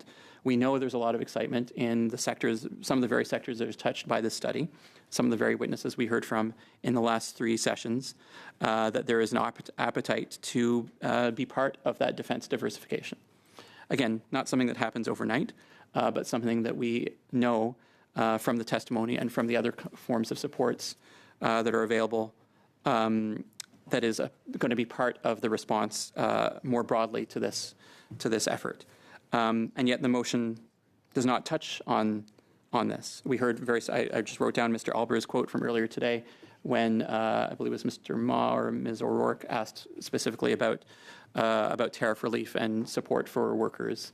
And he said, yeah, I think that would be of assistance. This is very important testimony, and it's very important that we have, relevant, useful responses from this committee that we can then take to the government. We also see in this motion, I think, a desire to rush into an agreement, and I'll just quote from the motion on this, that ends these tariffs, restores stability and protects Canadian jobs and long-term competitiveness of Canada's industrial base. And the actions that we're taking are all about restoring stability, protecting Canadian jobs and long-term competitiveness of Canada's industrial base. And we heard from the testimony that was happening today that the impacts of these tariffs are being felt not just in Canada, but in the United States, that these are counterproductive and they are harming the very U.S. industries that the U.S. administration claims to be trying to reshore or repatriate investment towards or protect. We had some very useful testimony that can and should be part of not only our advocacy, but the advocacy by American business interests, which we know are unified in their opposition to this. We heard testimony today about the loss of 100,000 manufacturing jobs. And yet the motion chooses to sort of bypass all that and seek to have us rush into a deal that would not be in our interests. And in fact, we're kind of fortunate that we have some, I know the motion calls on the Prime Minister. Well, the good news is the Prime Minister has been very engaged. He's been very engaged in the House of Commons on these issues. He's been very engaged just recently in a CBC interview in which he said the following, and I want to read this into the record because this is from a CBC interview from today. A lot of countries rushed into deals with the U.S. They weren't really worth the paper they were written on. I continue to hear in my writing, and I heard going back to the March and April of 2025, that Canadians made a choice of this government, this party, and this Prime Minister because they trusted him to have our best interests and to get the best possible deal for Canada. And I think the Prime Minister is very perceptive, and when he observes that a lot of countries rush into deals with the U.S., they weren't really worth the paper they were written on. And what does he mean by that? Well, he means that they embedded... Mr. Falk on a point of order. Yeah, just to correct the record a little bit, Canadians never gave the Prime Minister a majority mandate. Mr. Falk, I'm going to take the floor back because we can't. Mr. Falk, I don't want to give a headache to our interpreters, but you're an experienced member, sir, and you know that correcting the record is not a point of order that I can honor. So I am going to turn the floor. It was a procedural thing. No, sir. Unfortunately, it's not. I'm going to turn the floor back to Mr. Bardisi. Free vote. So what does it mean when he says a lot of countries rush into deals with the U.S.? They weren't really worth the paper they were written on. Well, he means a couple of things. He means that those agreements maintained tariffs at a level that was unacceptable, would have been unacceptable, or continues to be unacceptable, would certainly be unacceptable to us. Those deals often involve the exacting of a form of tribute in the forms of requests for investment in the tens or hundreds of billions of U.S. dollars in exchange for a deal. And the good news is in Canada, things are going in the other direction. The foreign direct investment is an 18-year high, foreign direct investment into Canada. And I'm very pleased that the Canada Strong Fund, which was just announced today, is going to attract and allow Canadians to participate even more in that form of investment. And so when the Prime Minister refers to these other deals not really being worth the paper they're written on, it is a very clear differentiation between the position on this side of the table and the position espoused by some on the other side of the table. I don't think our colleague from Monsieur Saint-Marie from the Bloc espouses this position in the same way. But to rush into a deal involves the very concessions, baking in the very concessions that the administration is trying to achieve with these tariffs. I'll also observe that these tariffs, something very interesting was clear throughout today's testimony. And it's that until April 2nd, there was actually more investment happening. We heard from some of the testimony today that the position that those companies were in was actually quite a positive position, that they were feeling that form of confidence that comes from, and this is in the context when the 232 tariffs were in place.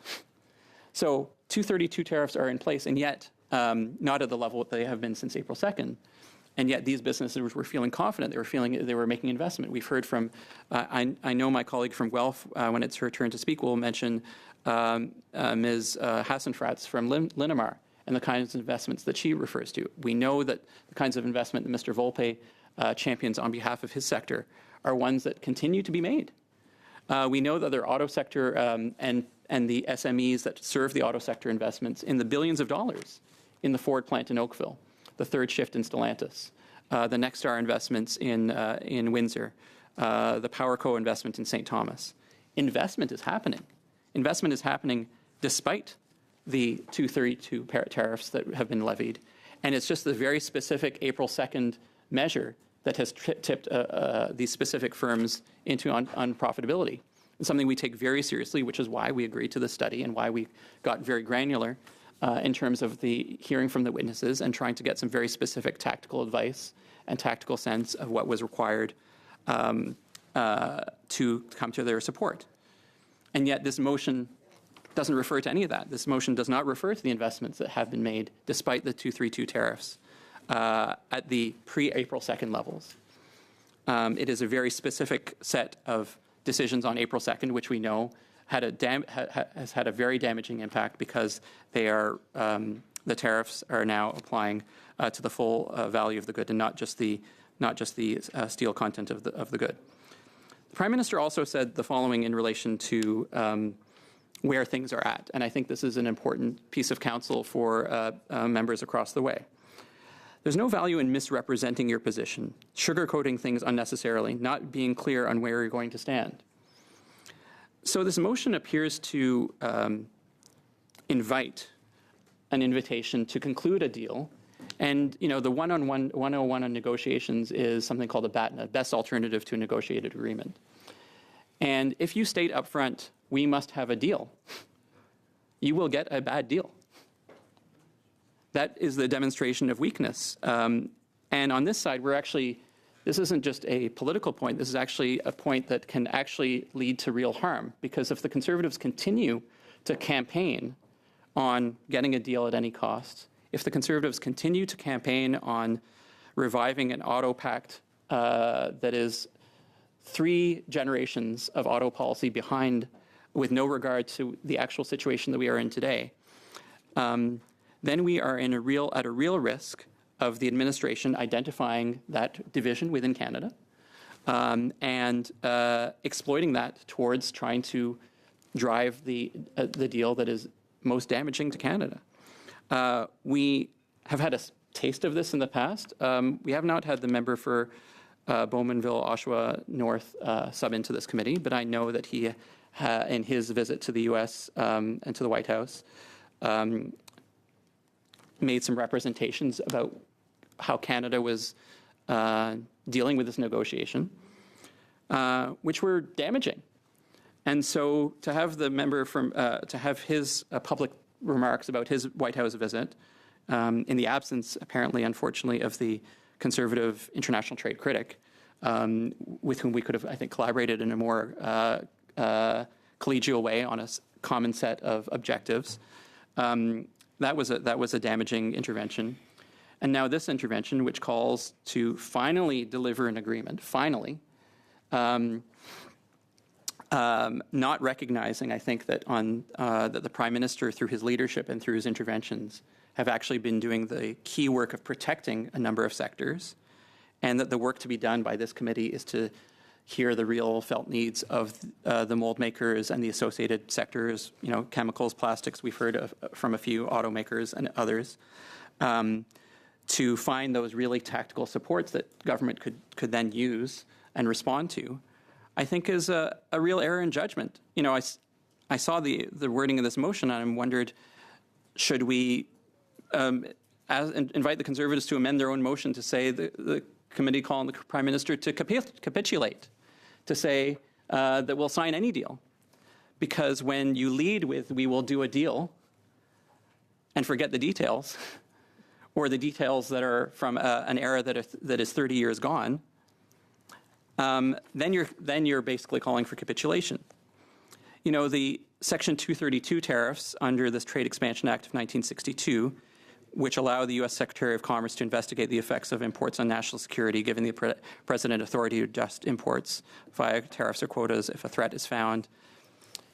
It's been rarely used until the Trump administration came along. In fact, the first positive determination came in 1973 for oil imports, which resulted in licensing fees and import quotas. And actually, the U.S. Congress moved to limit this power in 1975 to restrict then-President Gerald Ford's ability to act on petroleum. The statute was rarely used, particularly after the creation of the World Trade Organization. But this legacy of an older piece of legislation was picked up by the administration in 2017, and we know some of the investigations that resulted. And Canada at the time, with some very aggressive negotiation, in collaboration with the Canada-U.S. Trade Council, and it was great to have Mr. Volpe here, who has an experience of that Trade Council as well as the new Trade Council. Thanks to some very expert work, we were able to limit the damage there. And the Biden administration generally maintained the steel and aluminum tariffs while moving away from the aggressive, broad-based use of the tool. But they did conduct other Section 232 investigations because the free trade consensus that we had in North America, which was already brittle, especially in the United States, was permanently changed by President Trump's first election. And the Biden administration was actually, unfortunately, showed more continuity than change with the Trump administration on those matters. And we know that Section 232 and related investigations continue to target specific critical supply chains like semiconductors, pharmaceutical ingredients, and critical minerals. We know that Congress has viewed the overuse of Section 232 with concern because it takes away their powers. And we've seen the U.S. Supreme Court, in fact, move in a related direction on some other emergency economic tariffs that the Trump administration has brought in. And so it's in that context, to invite an agreement at any cost is very damaging to Canada. And I think we can do the work of identifying and resonating with and not only empathizing with, but moving to support as this government has done, sometimes with and through the advice of committees like this one. We can differentiate between that real work that needs to be done and capitulation. If we lock in anything like these Section 232 tariffs after April 2nd, it is going to be the death knell. We can't lock these in. We can't get any close to locking these in. So we have to hold strong. We have to hold strong together as a country. We have to hold strong as a parliament to invite a common front on this, because the administration is looking for those places of weakness, as we saw with the visit from by the member for Bowmanville, Oshawa North to the White House, and some real damage that resulted. So, I'm opposed to this motion for these reasons. À mon avis, la motion fait. In my opinion, The motion is telling the administration in the South that we are the ones who will be getting bankrupt and they are the ones to win. And what we're saying is, you win, we lose. And that is going to solidify the issue during negotiations. And in our opinion, as we've heard from the witnesses themselves told us that American businesses are also suffering from those tariffs. And there is a threat that those industries will leave Canada and the U.S. as well to move to Mexico, China, or elsewhere. So it's for us to be united, not only as a country, not only with industry and businesses, but also with supply chains in the United States. We should work together with them.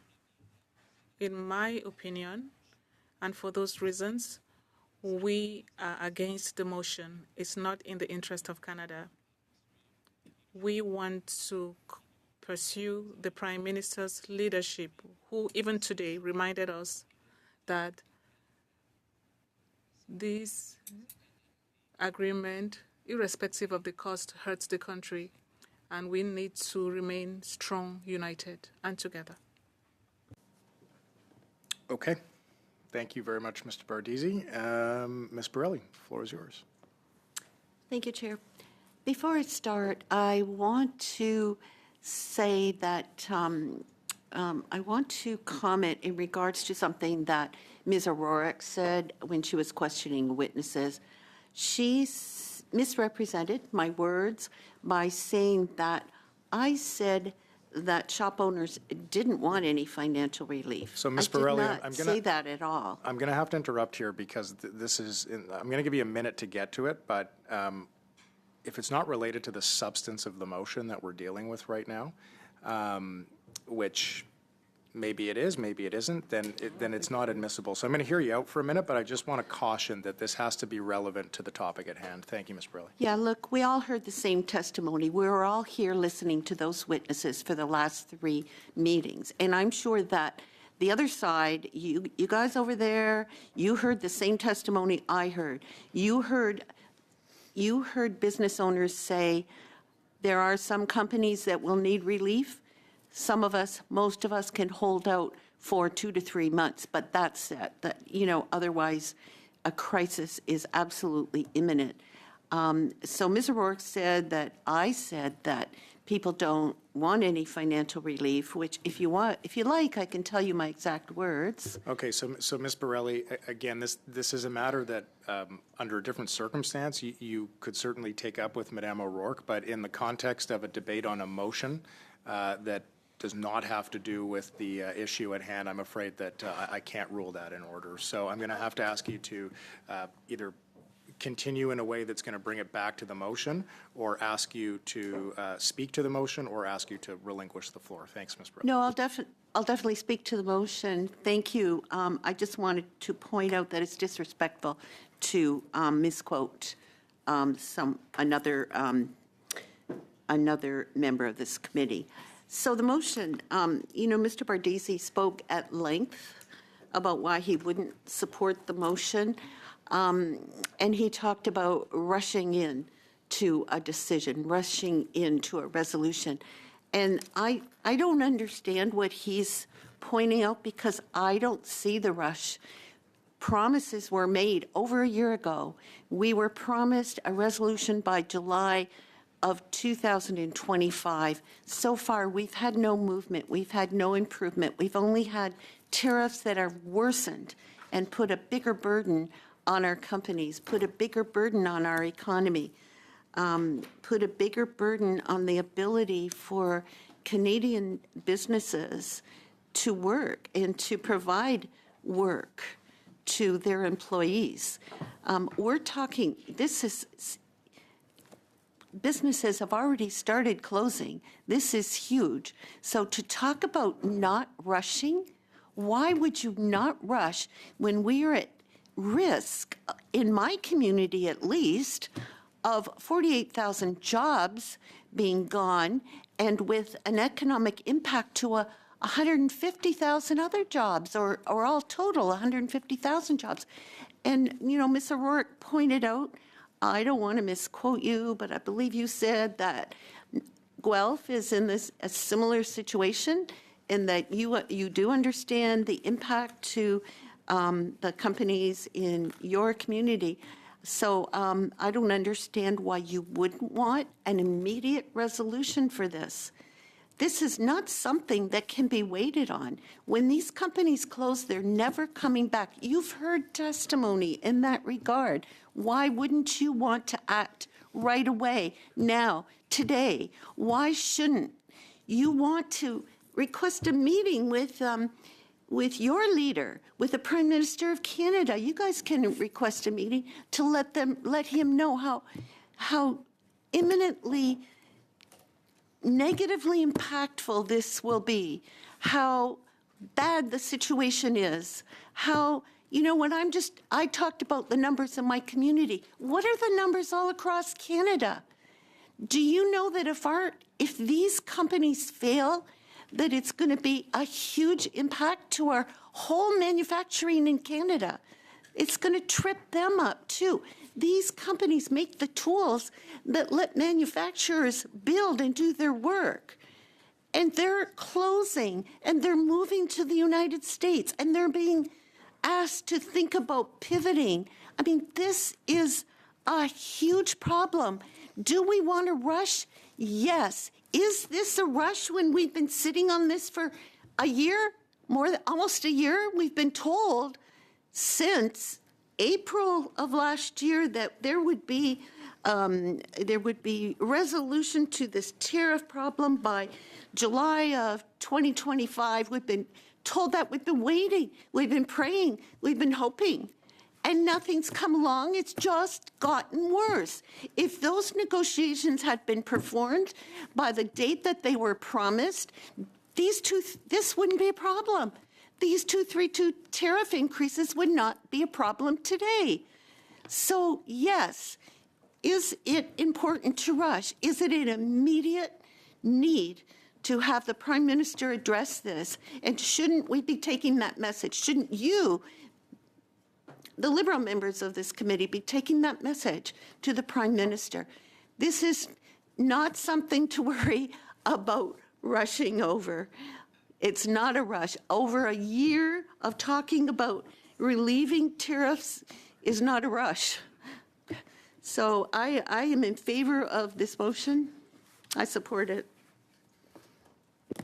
Okay, thank you very much, Ms. Borelli. Mr. Lewis, the floor is now yours. Thank you, Mr. Chair. I'm going to be relatively brief here because I really hope we can get to a resolution. Every second, every single minute that goes by that we're talking about this very important motion, by the way, is another second, another minute, another day that our companies hemorrhage and Canadians don't have food on the table. So I just want to speak quickly to the regard of urgency and how wildly important it is to support not only Essex-Windsor, not only Guelph, but all manufacturing, including our dear friends in Quebec, that are losing quickly, very, very quickly, the ability to be even remotely competitive with the United States, therefore shutting up shop and taking their businesses to either the United States or to Mexico, or it gets subbed out to China, who once again eats our lunch. It's really ironic, Mr. Chair, during this meeting, the CBC News article came out. Canada won't be chasing a small deal to get U.S. tariff relief, Carney says.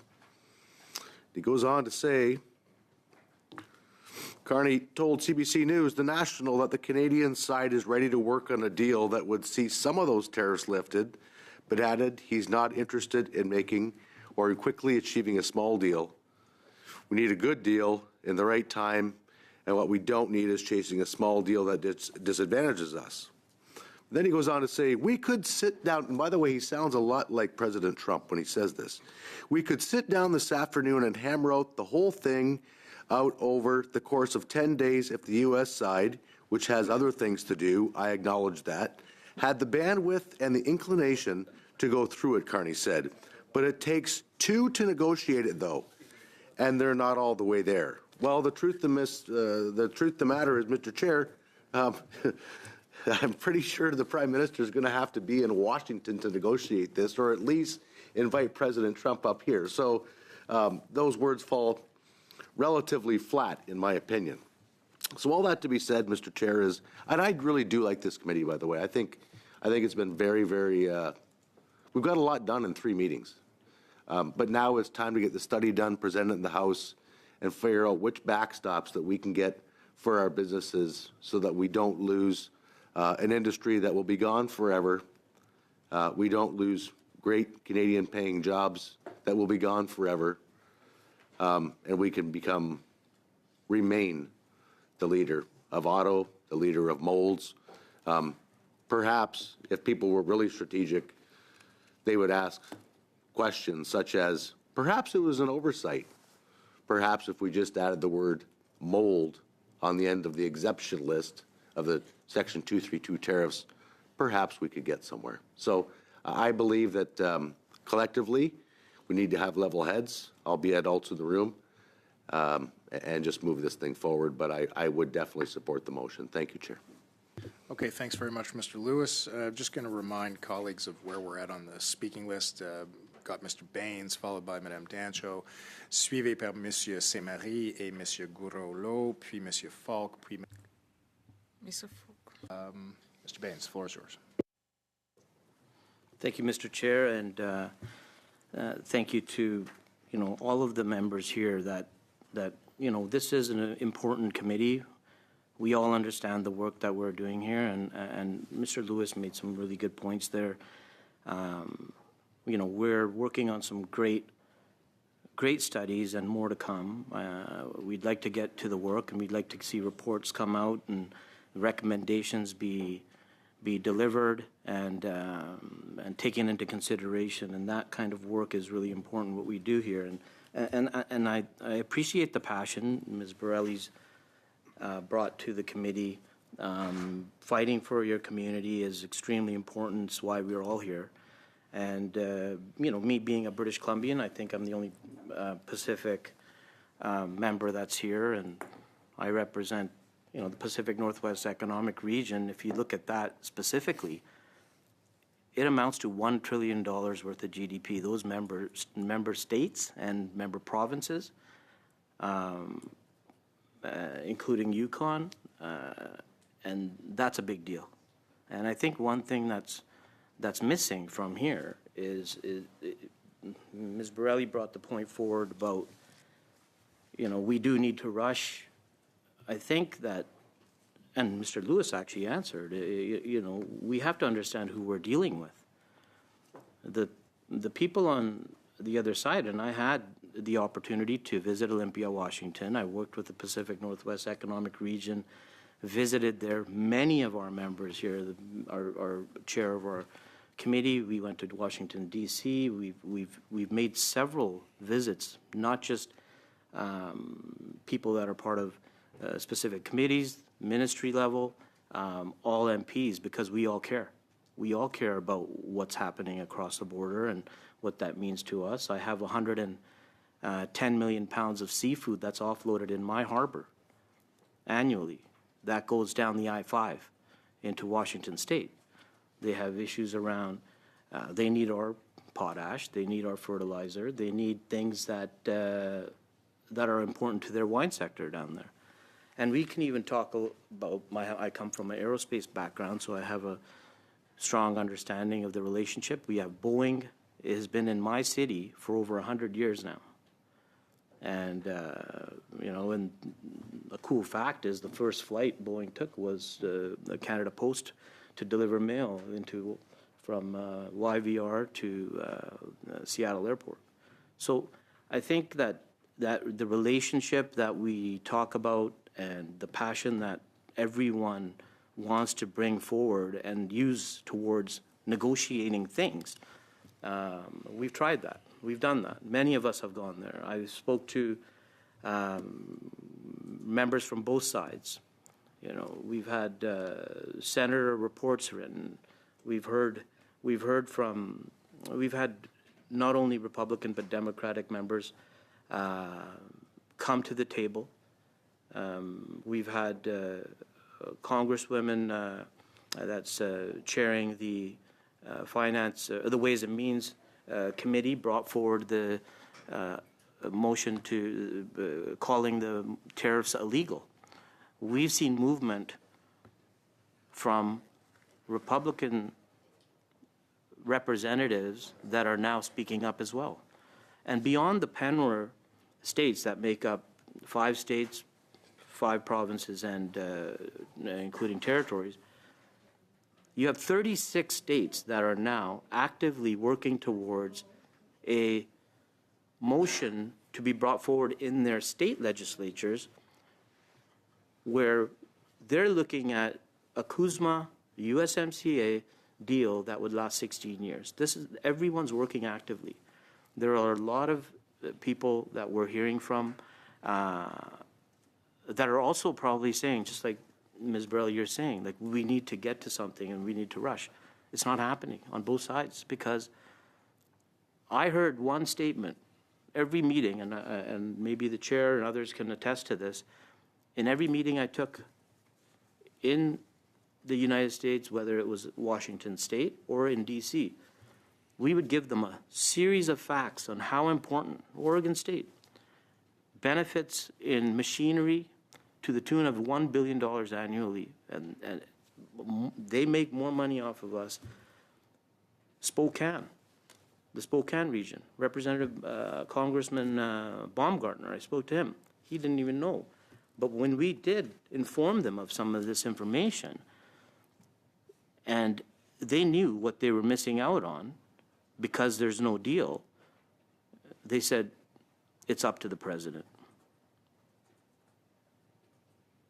It's up to the president. So we can sit here, yell and scream about things that, hey, you know, and with valid intent, for sure.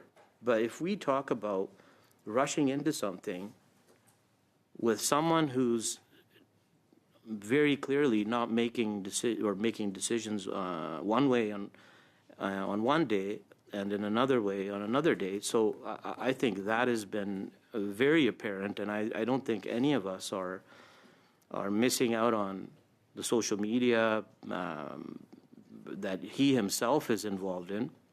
So I think that's a very big missing piece in here. I don't know if you can add a line in your motion here about, you know, let's rush to a deal that the President of the United States agrees to. Maybe, I don't know, maybe we can make some type of amendment or something. But I mean, I think that it's the premise behind it. We all love it. We want to do this. We want to help every family, every Canadian family.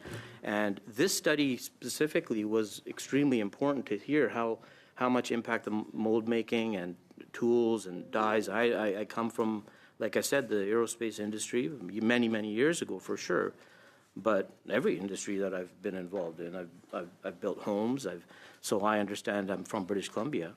We understand how important the Western Red Cedar is for us, and the softwood lumber deal. And we're hearing things like, oh, the USMCA deal as is most likely pretty good, but then we're going to do separate deals on lumber, separate deals on steel, so which one are we going to rush to do is my question. So I'm not sure that like we're getting anywhere with this. I think this is, I can understand. Look, I typically don't engage in a lot of partisan politics. I just, you know, there's enough oxygen that gets wasted around here. So that's not who I am. I'm a worker. I look at myself as a worker. I do my work, and I try to deliver what I can for my city. But I just think that, you know, I wanted to talk about this today because, like, we're all working really, really hard, and we know the families that are impacted across the country, and we know that, you know, quite frankly, There's a lot of Western alienation. We don't really hear much from BC, so I thought I'd do my bit today because it's important. It is. There's a lot of things that are happening, and we have a lot of members on the other side from BC, so we know the industries that matter. We have major projects that are important to us right now that we're looking at delivering, and if we can work towards making sure that we can strengthen the things that we can strengthen, and not look at saying, okay, we got to rush into certain things. And we heard from a experienced, dedicated member in Mr. Volpe, a dedicated person from the automotive industry for years, who gave us some very direct, real answers on what the reality is on the ground. We heard from the last meeting from members from other experts and representatives from the respective chambers and what they're hearing on the other side. We have the Gordie Howe Bridge and the controversy we saw around that. Like, again, every bridge leads back to someone who's putting a dead end on the other side, right? So if we look at how we're going to get to a deal, we do have to take into consideration thoughtfulness, or else we are getting just bogged into something that will not be good for the families, Ms. Borelli, that you're fighting for, or Mr. Lewis or others that we're all fighting for. So I think that we know that recently the polls even suggest this. So it's not just us who are fighting for this. We heard from Americans. They tend to agree that they don't think the Trump administration is arguing in good faith. They themselves are now saying that. We aren't even saying this here. This motion doesn't say this here. So I think, like, if you look at that, polls found that among Republican voters, 53% say they trust Canada. So we must be doing something. The Prime Minister must be doing something that's trustworthy at this point for them to think that way, and 33% do not. Democratic voters, 71%.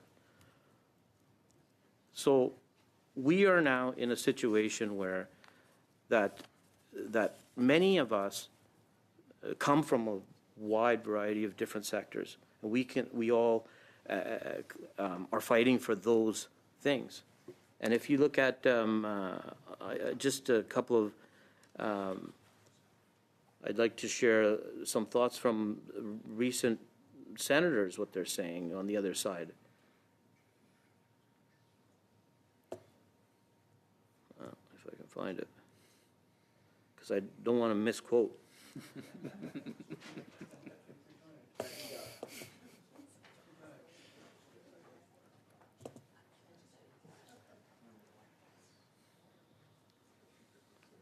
Well, I've talked about, I will share, we talk about defense, actually. Look at the defense. I actually want to really share this because it was such an important piece in some of the conversations I had with Congressman Benz from Oregon. And I informed him that if we look at, and I talked about Boeing, and now how we procured the Boeing Poseidon aircraft and other military defense procurement that we're engaged in right now, there's over 600 suppliers across this country in defense, Canadian suppliers, 300 of which come from British Columbia. And I said, interoperable capabilities, like, we are basically being counterproductive. We're spending twice as much on things that don't need to be spent, and at a time when both our nations need to grow together and protect one another against the challenges we are seeing. Over 120 different conflicts around the world right now. So, adding that piece, if we look at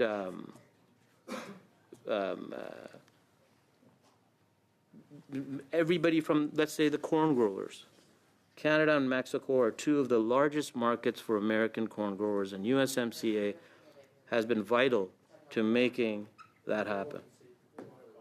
We're deeply appreciative these senators for taking the initiative, sending this letter, highlighting the importance. But what? So everyone wants this. I'm talking about corn growers. I know Ms. Dancho might not like the Corn Growers Association or something, but they're saying this. And then the spokesperson for the Agricultural Coalition in the USMCA, they said, we are greatly appreciative of our allies in the Senate for supporting the renewal of USMCA, which is vital to the U.S. economy and an important economic engine for rural America. Renewing the agreement builds on the President's success and encourages extension due to the vast benefits to U.S. agriculture. But they're not getting to it. They want it. They want it. National Corn Growers Agricultural Coalition wants a deal. Everybody's saying, let's get to it. Let's rush. But it's up to one person. That's what I heard when I went there. It's up to the president, right? So let's get to it. But, you know, if we go back to the Greer report, the Senate Finance Committee, the Ambassador Jameson Greer did the report and highlighted the grievances they have. And you know, when was the last time we heard some of these things that have come forward? Recommendations. The question is whether, in recognition of these shortcomings, anything should be done to change them. And the stakeholder views are mixed. That means the industry all wants something to be done. It's just not happening. And to tackle these issues, everything from rules of the origins of critical minerals, economic security alignment, trilateral approaches between U.S., Canada, Mexico, negotiating firmly, and this is the most important thing that says here. It says that the United States said this, okay? So in this report, in the USTR's view is that whatever the USMCA's value to the United States and even North America, the shortcomings are such that a rubber stamp of the agreement is not in the national interest. So are we looking to do a rubber stamp? Are we hoping to just rubber stamp a deal here? I mean, I think that's basically what we're working towards if we look at going back to this motion. And you know, I don't feel that it is very, you know, pragmatic. It's not something that has the real reality that is attached to it in the real circumstances that are attached to the current situation between these two nations. So I think, and I'd like to sort of add a little bit more here. If 3 more minutes, I think I do have one more piece to talk about here.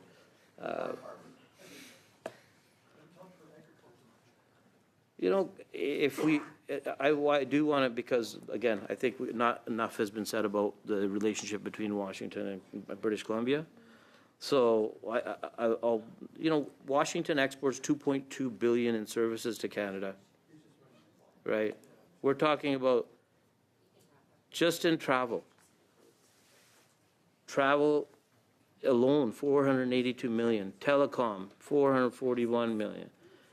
Charges for the use of intellectual property, $436 million. This is good business, great business between the two nations here.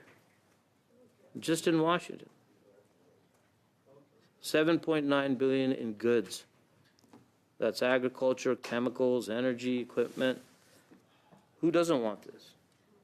We've done flight, we've done innovation, Harbor Air. I'm sure you guys have had an opportunity to fly on Harbor Air. Yeah, that's my right there. It's a great. Okay, colleagues. The Flying Beaver is a great pub right there too. I would normally have to intervene to ask for the crosstalk to stop for our interpreters, but the good news for everybody is that we're at 6:30. Colleagues, you know that we've had a good conversation here. This concludes the third of 3 studies. As I mentioned a few moments ago, I am going to tag 30 minutes on to Thursday's meeting. We may not need all of it to just do some forecasting. We need to give the analysts a little bit of direction specifically related to this, particularly with those 2 constituency weeks coming up. So, colleagues, I am going to move to adjourn the meeting. Yeah, I'm looking. Yes, thank you, Madam Clerk. I don't see any problems. So, meeting adjourned. Thank you. No, but